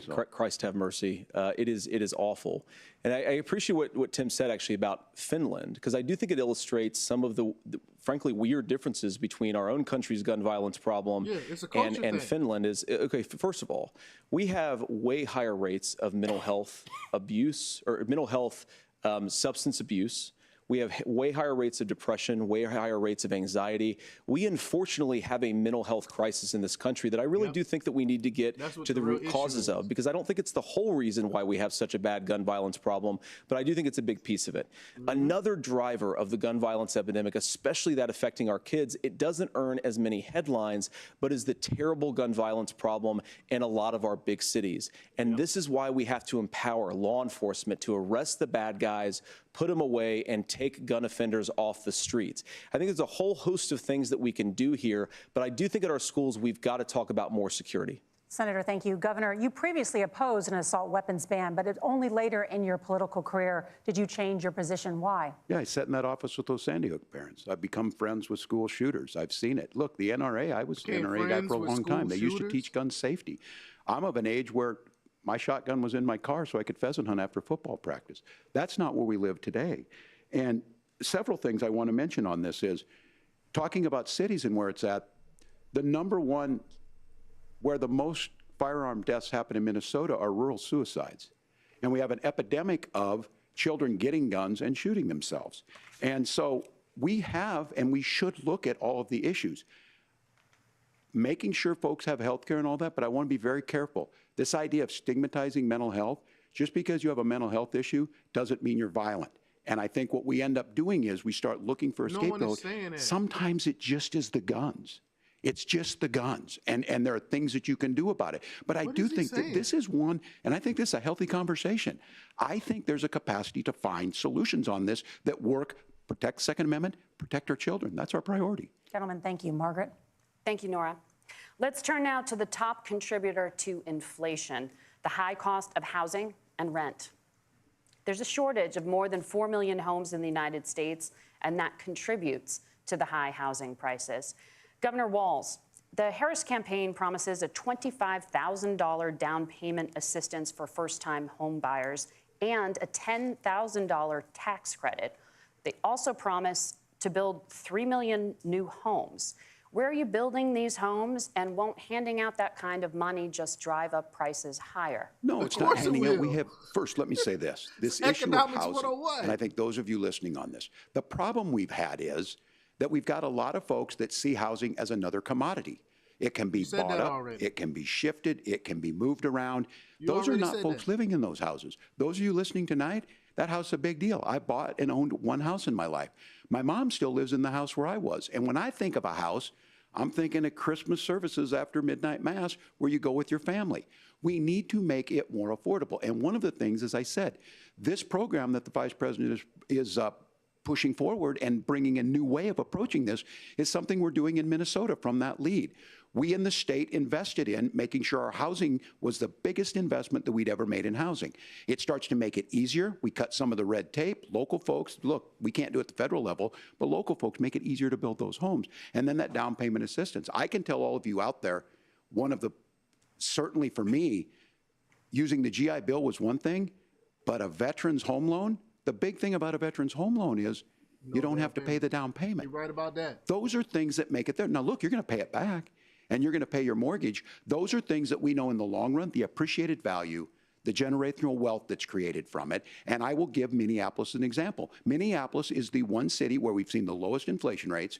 We've seen a 12% increase in stock because we've put some of these things in, and we're implementing a state program to make sure we give some of that down payment assistance. We get it back from people because here's what we know. People with stable housing end up with stable jobs. People with stable housing have their kids able to get to school. All of those things in the long run end up saving our money. And that's the thing that I think we should be able to find some common ground in, but we can't blame immigrants for the only reason. That's not the case that's happening in many cities. The fact of the matter is that we don't have enough naturally affordable housing, but we can make sure that the government's there to help kickstart it, create that base. Governor, your time is up. Senator Vance, as far as your campaign's position, the promise is to seize federal lands to build homes, remove regulation, provide tax breaks, and cut back on immigration, which you say pushes up prices. Where are you going to build all the new homes you're promising, and what part of any of this plan will provide immediate relief? You have 2 minutes. Well, first of all, Tim just said something that I agree with. We don't want to blame immigrants for higher housing prices, but we do want to blame Kamala Harris for letting in millions of illegal aliens into this country, which does drive up costs, Tim. 25 million illegal aliens competing with Americans for scarce homes is one of the most significant drivers of home prices in the country. It's why we have massive increases in home prices that have happened right alongside massive increases in illegal alien populations under Kamala Harris's leadership. Now, Tim just mentioned a bunch of ideas. Now, some of those ideas I actually think are halfway decent, and some of them I disagree with, but the most important thing here is Kamala Harris is not running as a newcomer to politics. She is the sitting vice president. If she wants to enact all of these policies to make housing more affordable, I invite her to use the office that the American people already gave her, not sit around and campaign and do nothing while Americans find the American dream of homeownership completely unaffordable. Now, you asked, Margaret, what would immediately change the equation for American citizens if you lower energy prices? As Donald Trump says, drill, baby, drill. One of the biggest drivers of housing costs, aside from illegal immigration, is, think about it. If a truck driver's paying 40% more for diesel, then the lumber he's delivering to the job site to build the house is also going to become a lot more expensive. If we open up American energy, you will get immediate pricing relief for American citizens, not, by the way, just in housing, but in a whole host of other economic goods, too. Senator Vance, you still have 23 seconds there. Do you want to answer? Can I have it? Where, Governor, we will get to you in a moment. But, Senator, where are you going to seize the federal lands? Can you clarify? Well, what Donald Trump has said is we have a lot of federal lands that aren't being used for anything. They're not being used for a national park. They're not being used, and they could be places where we build a lot of housing. And I do think that we should be opening up building in this country. We have a lot of land that could be used. We have a lot of Americans that need homes. We should be kicking out illegal immigrants who are competing for those homes, and we should be building more homes for the American citizens who deserve to be here. Senator, your time is up. Governor, I do want to let you respond to the allegation that the vice president is letting in Well, of course, that's not true. And again, you have the facts. I guess we agreed not to fact check. I'll check it. That, look, crossings are down compared to when Donald Trump left office. But it's, again, blaming and not trying to find the solution. I was going to ask, though, on this question, are we going to drill and build houses in the same federal land? And I think when people hear federal lands, these are really important pieces of land. Now, Minnesota doesn't have a lot of federal lands. I know in the western part of the countries we do. There's not a lot of federal lands in and around Minneapolis, for example. So the issue is I don't understand the federal lands issue unless we see this, and I worry about this as someone who cares deeply about our national parks and our federal lands. Look, Minnesota, we protect these things. We've got about 20% of the world's fresh water. These lands protect. They're there for a reason. They belong to all of us. But again, this is when you view housing and you view these things as commodities. Like, there's a chance to make money here. Let's take this federal land and let's sell it to people for that. I think there's better ways to do this. We've seen it in Minnesota. We're able to refurbish some of these houses. We're able to make some investments. That gets people in. And I'm still on the fact on this. Economists, Senator Vance, you said you don't like the economists. Which economists are saying that it is immigrants that's adding to the cost? Governor, your time is up. But Senator, on that point, I'd like for you to clarify. There are many contributing factors to high housing costs. What evidence do you have that migrants are 25 million people? Problem? You don't think well, they're going to take up housing? There's a Federal Reserve study that we're happy to share after the debate. We'll put it up on social media, actually, that really drills down on the connection between increased levels of migration, especially illegal immigration, and higher housing prices. Now, of course, Margaret, that's not the entire driver of higher housing prices. It's also the regulatory regime of Kamala Harris. Look, we are a country of builders. We're a country of doers. We're a country of explorers. But we increasingly have a federal administration that makes a it harder to develop our resources, makes it harder to build things, and wants to throw people in jail for not doing everything exactly as Kamala Harris says they have to do. And what that means is that you have a lot of people who would love to build homes who aren't able to build homes. I actually agree with Tim Walz. We should get out of this idea of housing as a commodity. But the thing that has most turned housing into a commodity is giving it away to millions upon millions of people who have no legal right to be here. What are the federal regulations? I deal with this as a governor. You can very quickly reply. I'm sorry. I get this as a governor, and I don't necessarily disagree with that, that in some cases, many of those are local, many of them are state. I don't know which ones are federal, but I think whenever we talk regulations, people think they can get rid of them. I think you want to be able to get out of your house in a fire. I think you want to make sure that it's fireproof and those types of things. So which are the regulations? Because the vice president's not responsible for those. Congress writes those. Governor, thank you. Gentlemen, we have a lot to get to. You're passionate about the housing crisis, I can tell. But Nora? Thank you. One of the top problems facing Americans is the high cost of health care. Senator Vance, at the last presidential debate, former President Trump was asked about replacing the Affordable Care Act. In response, he said, "I have concepts of a plan." Since then, Senator, you've talked about changing how chronically ill Americans get health insurance. Can you explain how that would work? And can you guarantee that Americans with pre-existing conditions won't pay more? I'll give you 2 minutes. Well, of course, we're going to cover Americans with pre-existing conditions. In fact, a lot of my family members have gotten health care. I believe, members of my family actually got private health insurance, at least for the first time, switched off of Medicaid onto private insurance for the first time under Donald Trump's leadership. And I think that, a lot of people have criticized this concepts of a plan remark. Look, it's very simple common sense. I think as Tim Walz knows from 12 years in Congress, you're not going to propose a 900-page bill standing on a debate stage. It would bore everybody to tears, and it wouldn't actually mean anything because part of this is the give and take of bipartisan negotiation. Now, when Donald Trump was actually president, and again, he has a record to be proud of, prescription drugs fell in 2018 for the first time in a very long time. Under Kamala Harris's leadership, prescription drugs are up about 7%. Under Donald Trump's entire 4 years, they were up about 1.5%. He introduced pricing transparency. Think about healthcare. You go into a hospital, you try to buy something, and nobody knows what it actually costs. That price transparency will actually give American consumers a little bit more choice and will also drive down costs. And we talked about, the reinsurance regulations is what I was talking about. Look, Donald Trump has said that if we allow states to experiment a little bit on how to cover both the chronically ill but the non-chronically ill, it's not just a plan. He actually implemented some of these regulations when he was president of the United States. And I think you can make a really good argument that it salvaged Obamacare, which was doing disastrously until Donald Trump came along. And I think this is an important point about President Trump. Of course, you don't have to agree with everything that President Trump has ever said or ever done. But when Obamacare was crushing under the weight of its own regulatory burden and health care costs, Donald Trump could have destroyed the program. Instead, he worked in a bipartisan way to ensure that Americans had access to affordable care. It's not perfect, of course, and there's so much more that we can do. But I think that Donald Trump has earned the right to put in place some better health care policies. He's earned it because he did it successfully the first time. Governor? All right, here's where being an old guy gives you some history. I was there at the creation of the ACA. And the reason it was so important is I come from a major healthcare state, home of the Mayo Clinic, home to Medical Alley, 3M, Medtronic, all of those. We understand healthcare. It's why we're ranked first on affordability and accessibility and quality of healthcare. And so what I know is under Kamala Harris, more people are covered than they have before. And those of you listening, this is critical to you. Now, Donald Trump all of a sudden wants to go back and remember this. He ran on the first thing he was going to do on day one was to repeal Obamacare. On day one, he tried to sign an executive order to repeal the ACA.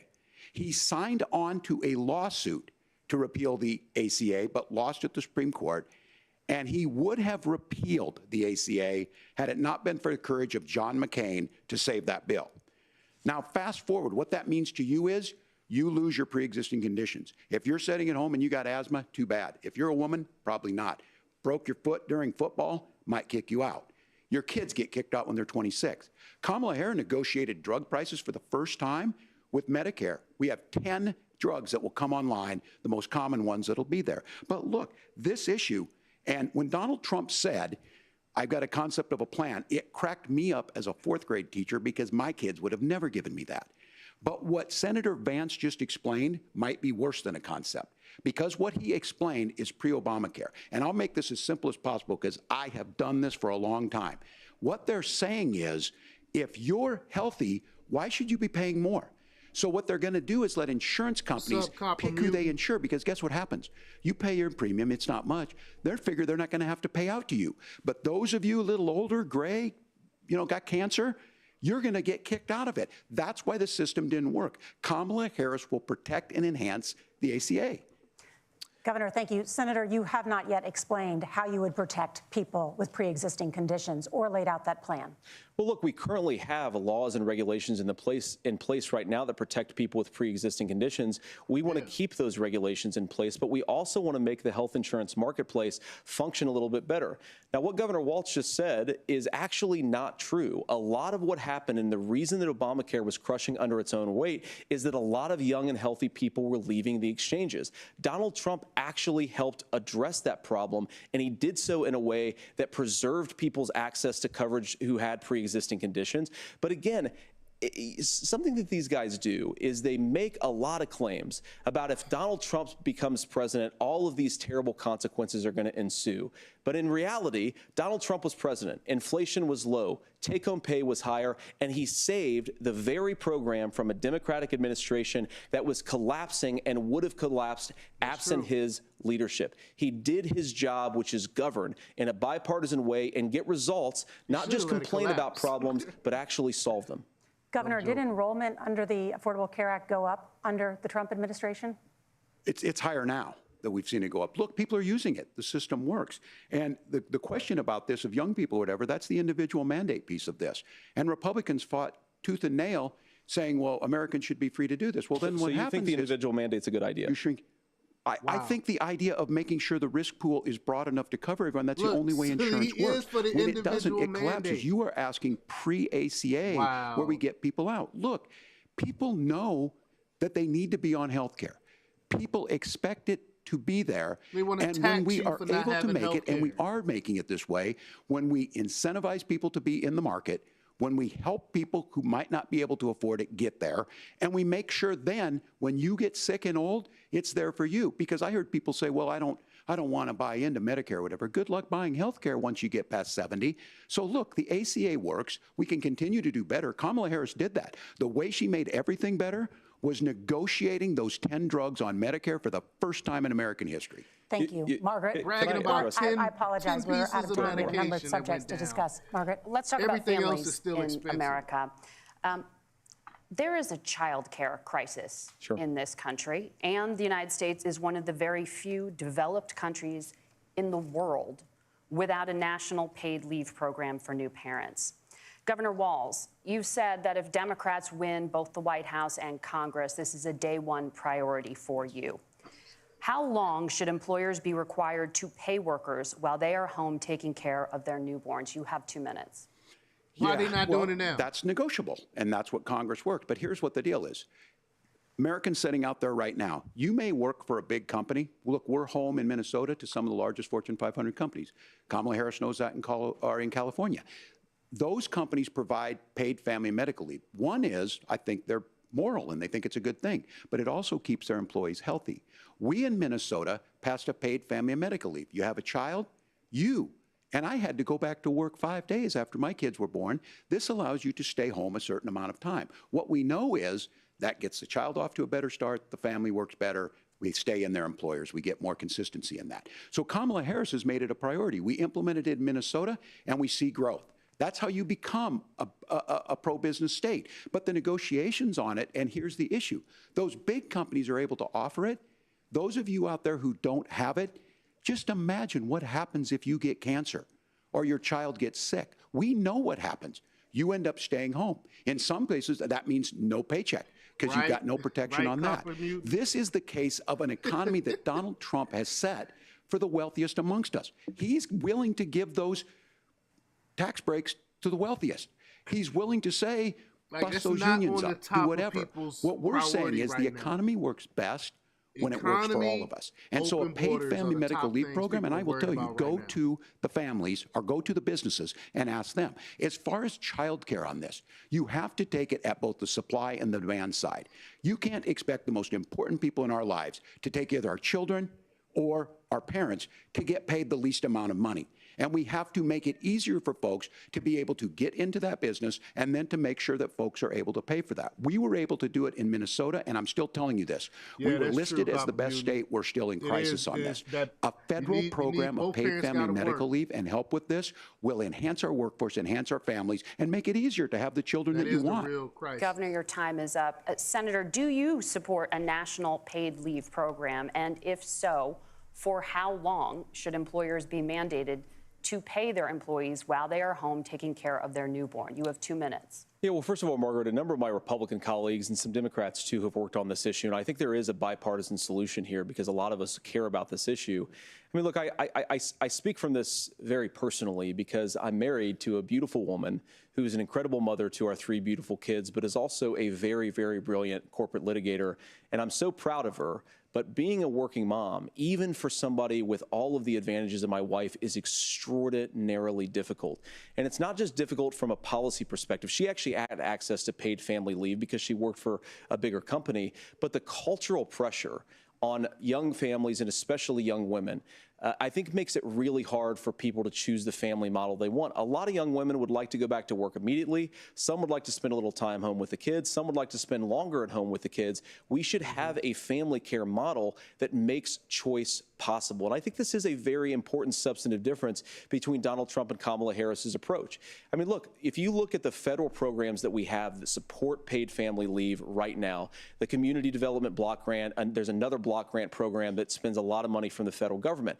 These programs only go to one kind of childcare model. Let's say you'd like your church maybe to help you out with childcare. Maybe you live in a rural area or an urban area and you'd like to get together with families in your neighborhood to provide childcare in the way that makes the most sense. You don't get access to any of these federal monies. We want to promote choice in how we deliver family care and how we promote childcare because, look, it is unacceptable. And, you know, of course, Tim and I have been on the campaign trail a lot the past 7 or 8 weeks. And one of the biggest complaints I hear from young families is people who feel like they don't have options, like they're choosing between going to work or taking care for their kids. That is an incredible burden to put on American families. We're the only country that does it. I think we could do a heck of a lot better. That's what Senator, you were just thank you. to, You have also said, Senator Vance, many things about the American family. The Federal Reserve says parents will spend nearly as much on child care as they do on housing each month. So I want to get your thoughts on this. President Trump recently said, as much as child care is talked about as being expensive, it's relatively speaking not very expensive compared to the kinds of numbers we'll be taking in. Is President Trump committed to the $5,000 per child tax credit that you have described? You have 1 minute. Well, what President Trump said, Margaret, I just want to defend my running mate here a little bit, is that we're going to be taking in a lot of money by penalizing companies for shipping jobs overseas and penalizing countries who employ slave laborers and then ship their products back into our country and undercut the wages of American workers. It's the heart of the Donald Trump economic plan. Cut taxes for American workers and American families. Cut taxes for businesses that are hiring and building companies in the United States of America, but penalize companies and countries that are shipping jobs overseas. That's the heart of the economic proposal. And I think what President Trump is saying is that when we bring in this additional revenue with higher economic growth, we're going to be able to provide paid family leave, child care options that are viable and workable for a lot of American families. Can you clarify how that will solve the child care shortage? Well, because as Tim said, a lot of the child care shortage is we just don't have enough resources going into the multiple people who could be providing family care options. And we're going to have to, unfortunately, look, we're going to have to spend more money. We're going to have to induce more people to want to provide child care options for American families, because the reason it's so expensive right now is because you've got way too few people providing this very essential service. Thank you, Senator. Governor Walz, your ticket also has some child care tax credit proposals. Do you think Congress will agree to the $6,000 credit for newborns and $3,000 credit for children over the age of Congress 6, would never as your do that. campaign has promised? Is that realistic? Well, if these members of Congress are listening to anybody, I can tell you, and this is the biggest issue. Everybody listening tonight knows. I mean, I'm sure they were shocked to hear it's not that expensive. And let's be clear, whether it's $5,000 or $6,000, that pays you about 3 or 4 months. Let's be clear of where we're at on this. It's because we got out of an imbalance on this. We thought we were going to get by not paying people. I don't think Senator Vance and I are that far apart. I'm not opposed to what he's talking about on options. We've done scholarships types of things. I think we need to be open to making the case.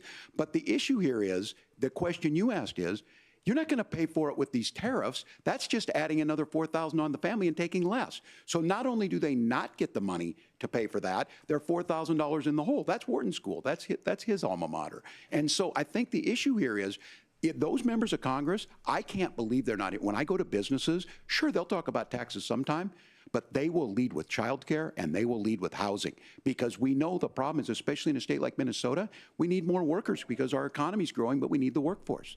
Governor, thank you. We need to move on. Nora? Let's talk about the state of democracy, the top issue for Americans after the economy and inflation. After the 2020 election, President Trump's campaign and others filed 62 lawsuits contesting the results.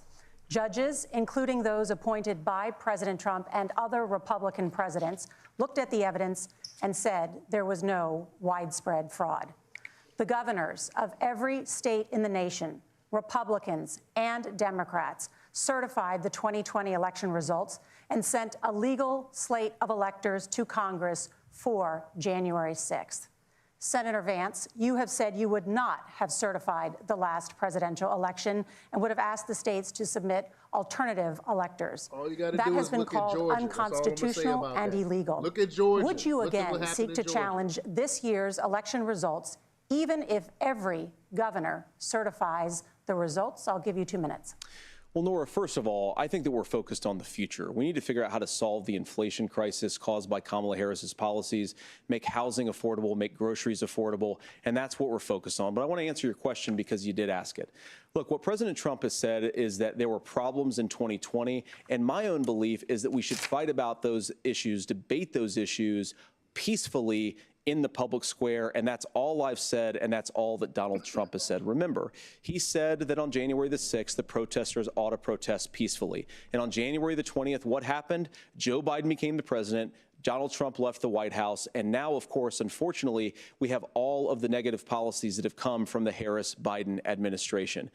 I believe that we actually do have a threat to democracy in this country, but unfortunately, it's not the threat to democracy that Kamala Harris and Tim Walz want to talk about. It is the threat of censorship. It's Americans casting aside lifelong friendships because of disagreements over politics. It's big technology companies silencing their fellow citizens. And it's Kamala Harris saying that rather than debate and persuade her fellow Americans, she'd like to censor people who engage in misinformation. I think that is a much bigger threat to democracy than anything that we've seen in this country in the last 4 years, in the last 40 years. Now, I'm really proud, especially given that I was raised by 2 lifelong blue-collar Democrats, to have the endorsement of Bobby Kennedy Jr. and Tulsi Gabbard, lifelong leaders in the Democratic coalition. And of course, they don't agree with me and Donald Trump on every issue. We don't have to agree on every issue, but we're united behind a basic American First Amendment principle that we ought to debate our differences. We ought to argue about them. We ought to try to persuade our fellow Americans. Kamala Harris is engaged in censorship at an industrial scale. She did it during COVID. She's done it over a number of other issues. And that, to me, is a much bigger threat to democracy than what Donald Trump said when he said that protesters should peacefully protest on January the 6th. Governor? Thanks. Well, I've enjoyed tonight's debate, and I think there was a lot of commonality here, and I'm sympathetic to misspeaking on things, and I think I might have with the senator. Me too, man. There's one though that this one is troubling to me, and I say that because I think we need to tell the story.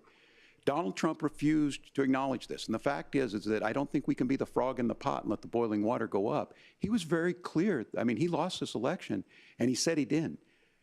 140 police officers were beaten at the Capitol that day, some with the American flag, several later died. And it wasn't just in there. In Minnesota, a group gathered on the state Capitol grounds in St. Paul, and said, we're marching to the governor's residence and there may be casualties. The only person there was my son and his dog, who was rushed out crying by state police. That issue, and Mike Pence standing there as they were chanting, hang Mike Pence. Mike Pence made the right decision. So, Senator, it was adjudicated over and over and over. I worked with kids long enough to know, and I said as a football coach, sometimes you really want to win, but the democracy is bigger than winning an election. You shake hands, and then you try and do everything you can to help the other side win. That's what was at stake here. Now, the thing I'm most concerned about is the idea that imprisoning your political opponents, already laying the groundwork for people not accepting this. That's what and a Biden president's is trying words to matter. do. A president's words matter. People hear that. So I think this issue of settling our differences at the ballot box, shaking hands when we lose, being honest about it, but to deny what happened on January 6th, the first time in American history that a president or anyone tried to overturn a fair election and the peaceful transfer of power. And here we are 4 years later in the same boat. I will tell you this, that when this is over, we need to shake hands this election, and the winner needs to be the winner. This has got to stop. It's tearing our country apart. He act like Trump didn't leave office. Senator Vance, did you want to respond to that? Yeah, well, look, Tim, first of all, it's really rich for Democratic leaders to say that Donald Trump is a unique threat to democracy when he peacefully gave over power on January the 20th, as we have done for 250 years in this country. We are going to shake hands after this debate and after this election. And of course, I hope that we win, and I think we're going to win. But if Tim Walz is the next vice president, he'll have my prayers, he'll have my best wishes, and he'll have my help whenever he wants it. But we have to remember that for years in this country, Democrats protested the results of elections. Hillary Clinton in 2016 said that Donald Trump had the election stolen by Vladimir Putin because the Russians bought like $500,000 worth of Facebook ads. This has been going on for a long time. And if we want to say that we need to respect the results of the election, I'm on board. But if we want to say, as Tim Walz is saying, that this is just a problem that Republicans have had, I don't buy that. Yeah, January 6th was not Facebook ads. And I think a revisionist history on this. Look, I don't understand how we got to this point. But the issue was that happened. Donald Trump can do it. And all of us say there's no place for this. It has massive repercussions. This idea that there's censorship to stop people from threatening to kill someone, threatening to do something, that's not censorship. Censorship is book banning. We've seen that. We've seen that brought up. I just think for everyone tonight, and I'm going to thank Senator Vance. I think this is the conversation they want to hear. And I think there's a lot of agreement. But this is one that we are miles apart on. This was a threat to our democracy in a way that we had not seen. And it manifested itself because of Donald Trump's inability to say. He is still saying he didn't lose the election. I would just ask that. Did he lose the 2020 election? Tim, I'm focused on the future. Did Kamala Harris censor Americans from speaking their mind in the wake of the 2020 COVID situation? That is a damning non-answer. It's a damning non-answer for you to not talk about censorship. Obviously, Donald Trump and I think that there were problems in 2020. We've talked about it. I'm happy to talk about it further. But you guys attack us for not believing in democracy. The most sacred right under the United States democracy is the First Amendment. You yourself have said there's no First Amendment right to misinformation. Kamala Harris wants to use the power of government and big tech to silence people from speaking their minds. That is a threat to democracy that will long outlive this present political moment. I would like Democrats and Republicans to both reject censorship. Let's persuade one another. Let's argue about ideas, and then let's come together afterwards. You can't yell fire in a crowded theater. What do they got to do with misinformation? That's the Supreme Court test. Tim, fire in a crowded theater. You guys wanted to kick people off of Facebook for saying that toddlers shouldn't wear masks. Senator, the governor does have the floor. Fire in a crowded theater. That is criticizing the policies of the government, which is the right of every American. Senator, the governor does have the floor for 1 minute to respond to you. Yeah, well, I don't run Facebook. What I do know is I see a candidate out there who refused, and now again, and this, I'm pretty shocked by this. He lost the election. This is not a debate. It's not anything anywhere other than in Donald Trump's world. Because look, when Mike Pence made that decision to certify that election, that's why Mike Pence isn't on this stage. What I'm concerned about is where is the firewall with Donald Trump? Where is the firewall if he knows he could do anything, including taking an election, and his vice president's not going to stand to it? That's what we're asking you, America. Will you stand up? Will you keep your oath of office, even if the president doesn't? And I think Kamala Harris would agree. She wouldn't have picked me if she didn't think I would do that, because of course that's what we would do. So America, I think you've got a really clear choice on this election of who's going to honor that democracy and who's going to honor Donald Trump. Governor, your time is up. Thank you, gentlemen. We will be right back with both of our candidates. The CBS News vice presidential debate continues. All right, let's see what the Twitter sphere have to say about. Oh, let me finish that one clip I was watching with Shirley Temple. Here we go. And so it struck me so funny, I laughed at him, and I laughed uproariously. I had tears, you know, and he got infuriated, and he said, "Out, out, out, go." Did you tell your mother? Well, I was very quiet. I went down and met her in the lobby of the administration building. She came out very quietly from Louis B. Mayor's office, and we walked hand in hand silently to the car, which was unusual. We got in the car driving home. I said, "Mom, you won't believe what happened to me." And I told her what happened, and she got kind of quiet, and she said, "Well, you don't know what happened to me." And Louis B. Mayer wasn't as bad as Freed was to me. Have you tried it? He came on to my mother. And so we both decided that we didn't like MGM much. It was, you know, it was better at Fox. Wow, that is crazy. Freaking pedos in Hollywood. Let's see what we got here. They are doing the meme right now. Israel, my tax dollars, right? Iran, somehow also my tax dollars, right? Why are these kids doing Camilla like that? Hold on, let's see what this clip is. You mad? Yes, it says Kamala. You're smart. You the only stupidest one. Girl, be quiet. Say what? Oh, that's funny. You mad? It says that. Are you mad? Yes, it says Kamala. You're smart. You the only stupidest one. Girl, be quiet. That's so funny. Oh man, kids say the darndest things, right? Let's see. They doctored the tapes. Are you surprised? What is this? A driver, JFK. This is why his wife tried to escape out the back of the car. Listen up, huh? And the bullet comes out of the gun this slow, very, very, very slow, and it hits Kennedy in the head, and you see everything flying out of his head. And I'm thinking, this isn't the tape I ever saw before. Huh? So I said, "Is this a doctored tape? What's this about?" And he said, "This is the original one." And I said, "No, you know." And he says, "Well, I'm going to show you the one that you've seen on the media." Now, the next tape is your typical one where the driver just keeps driving, never even flinches with the gun. And he stops the tape. And he says, "Look at the tree."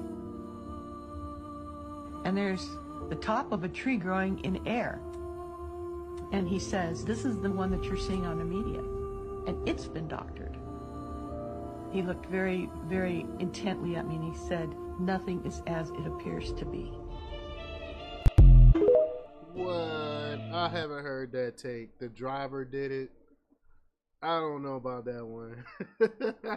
I love a good conspiracy theory, but I don't know about that one. I gotta do some more research on that. What y'all think? Y'all think JFK driver did it? I don't know.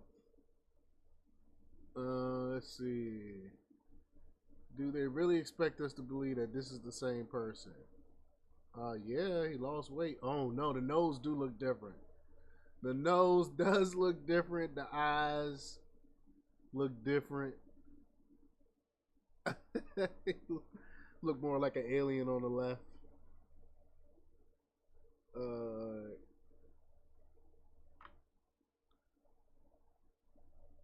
R.I.P. What's his name? Amos.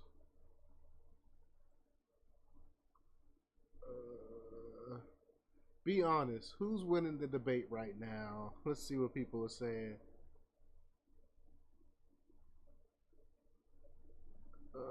J.D. Vance is destroying Walz. Not even close. Need I say more? Oh, it's back. Let's get back to it.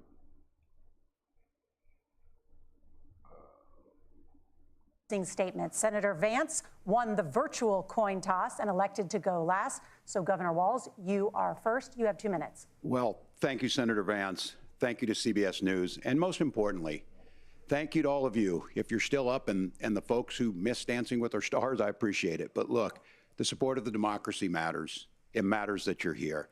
And I'm as surprised as anybody of this coalition that Kamala Harris has built, from Bernie Sanders to Dick Cheney to Taylor Swift, and a whole bunch of folks bragging about there. Dick Cheney, really? And they don't all agree on everything, but they are truly optimistic people. They believe in a positive future of this country and one where our politics can be better than it is. And I have to tell you, that better than it is the sense of optimism that there can be an opportunity economy that works for everyone, not just to get by, but to get ahead. And the idea that freedom really means something. Not the freedom of government to be in your bedroom or exam room, but the freedom for you to make choices about yourself. Now, look, we all know who Donald Trump is. He's told us, and as Maya Angelou said, believe him when he told you that. His first inaugural address talked about American carnage, and then he spent 4 years trying to maybe do that. Senator Vance tonight made it clear he will stand with Donald Trump's agenda. He will continue to push down that road. Excuse me. Kamala Harris gives us a different option. Now, I'll have to tell you, I'm going to be careful about the quotes, but there's one that Senator Vance said that does resonate with me. He said, Donald Trump makes the people I care about afraid.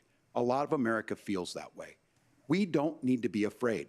Franklin Roosevelt was right. All we have to fear is fear itself. Kamala Harris is bringing us a new way forward. She's bringing us a politics of joy. She's bringing real solutions for the middle class, and she's centering you at the heart of that. All the while asking everyone, join this movement, make your voices heard.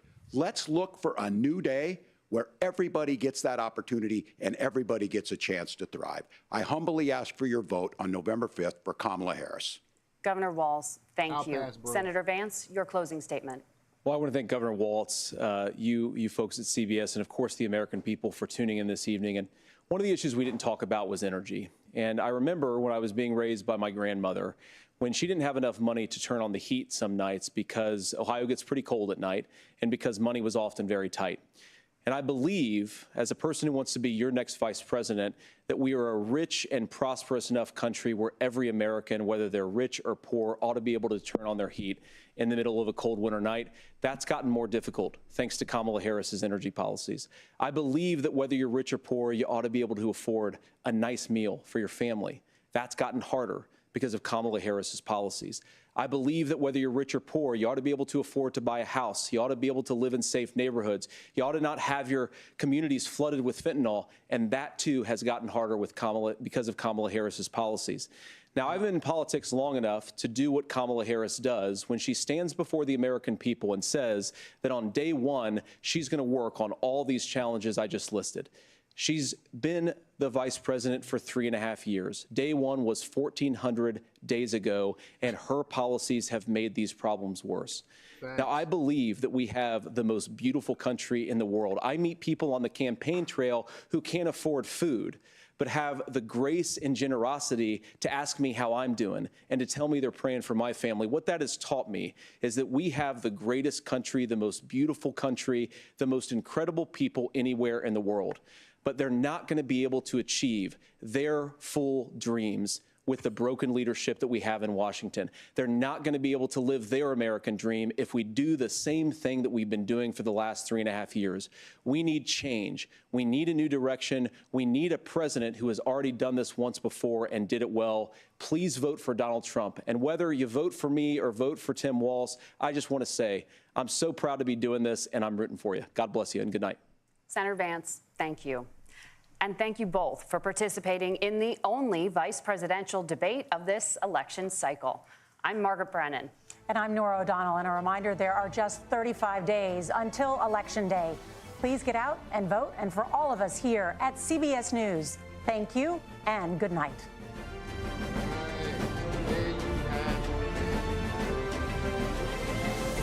Let's see how the internet been reacting to this debate. Let's see how the internet is reacting.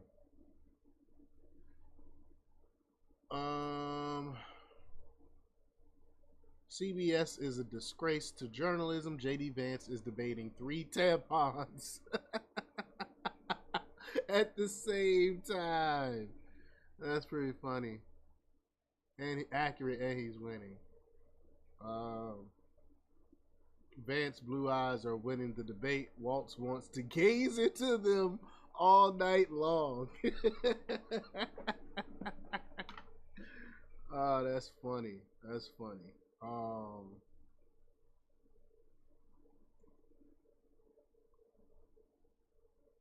Need I say more? The JD one for sure. Tim's full-time job after November 5th. Did Walz just admit he learned how to govern by being a part of the uprising in China? Yeah, that's pretty much what he said. JD Vance is the boss. He is debating Tampon Tim and CBS. Let's see what else we got. Vance. Everyone's saying Vance. Vance won. Vance is smoking Tampon Tim. Vance all day long.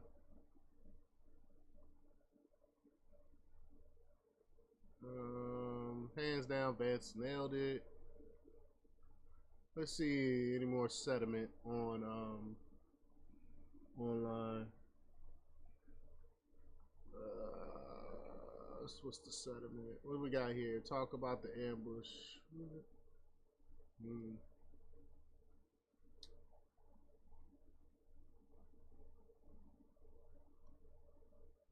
What do we got here? That guy.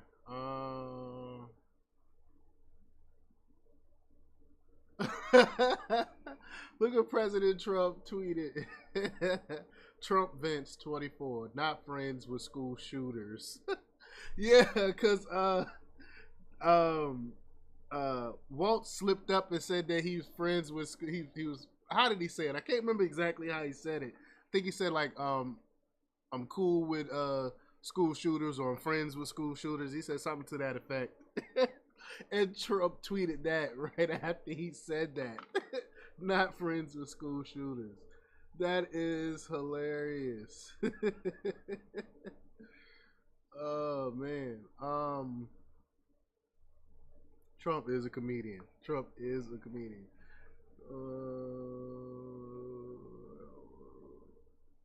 Let's see what else we got.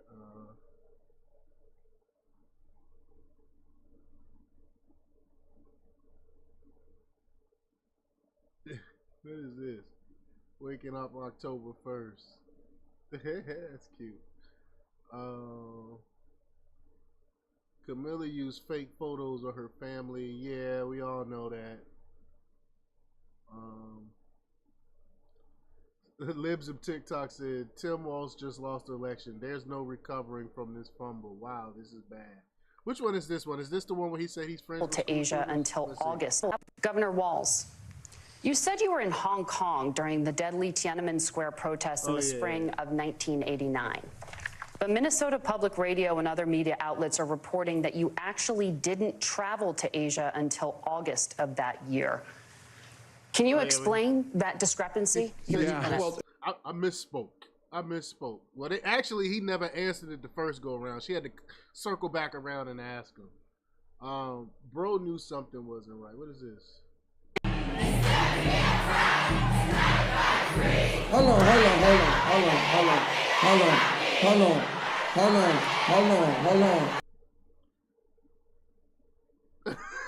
Who did this? Tambo, Boys First Blood. Oh my God. Oh, they wrong for that.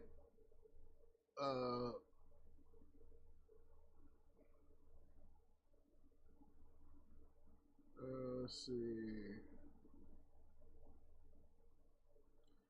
JD Vance just reverse fact check. Let's see. What's going on here? The POS said that. Oh yeah, this is old.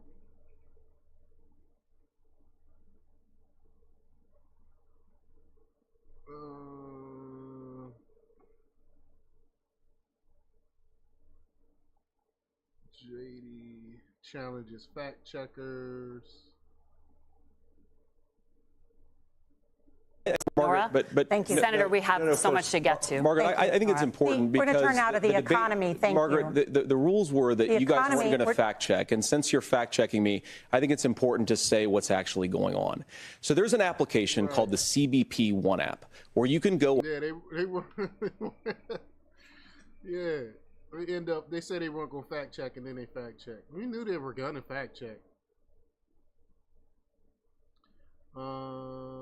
So this was Despicable Lie. CBS just effing lied. They have fact checked JD Vance 3 times.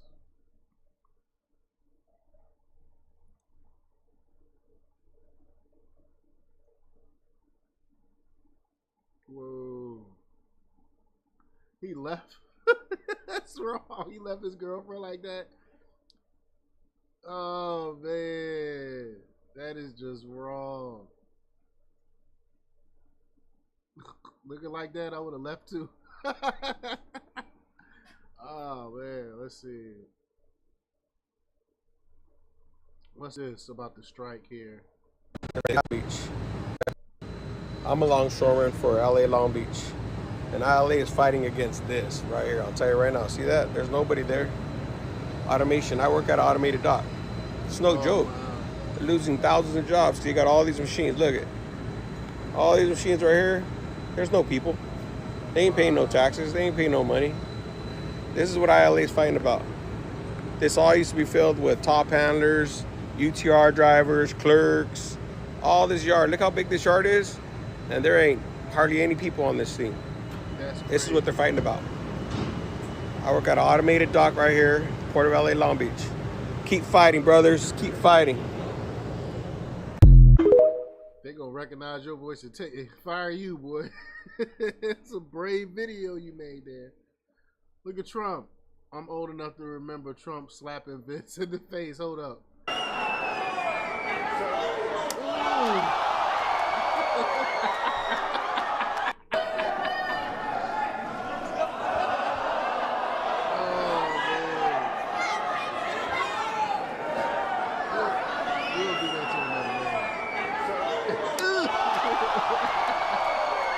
Forgot about that. Yeah, R.I.P. John Amos. Let's see here. Let's see. Copper Sky said they all agree on global wars. That's true. They do. Dick Cheney. You said I remember that slap. Yeah. I remember it too. Let's see. What else we got going on here? Camilla Harris. This is. I mean, if y'all don't follow anybody on X, you should at least follow at least Elon Musk, man. He is entertaining. How do you tell who's telling the truth? The ones trying to silence other people are the ones lying. That is a fact. And that goes right to Walz, who's talking about you basically don't get to exercise your First Amendment right. Well, you can't yell fire. Actually, you can. That has been disproven too. You actually can. But anyway, that's besides the point. He wanna make it where you can't even have a disagreement. You can't even debate. Misinformation and all this crap they're talking. It's just another way to silence you, man. And it pisses me off that we have a government trying to take away our very first right. It's crazy. Wars have been started for a lot less. Civil wars have been started for a lot less. What do we got here? Okay, it's a pretty woman there. Hotep Jesus said, "Am I really about to watch Vance completely trash Walz in this debate?" That was 2 hours ago. What we got here? This guy made $900,000 last year.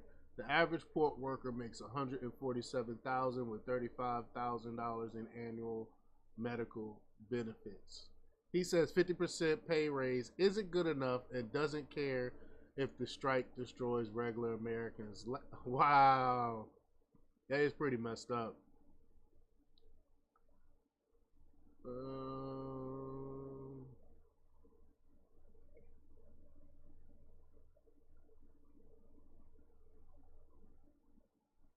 What is that?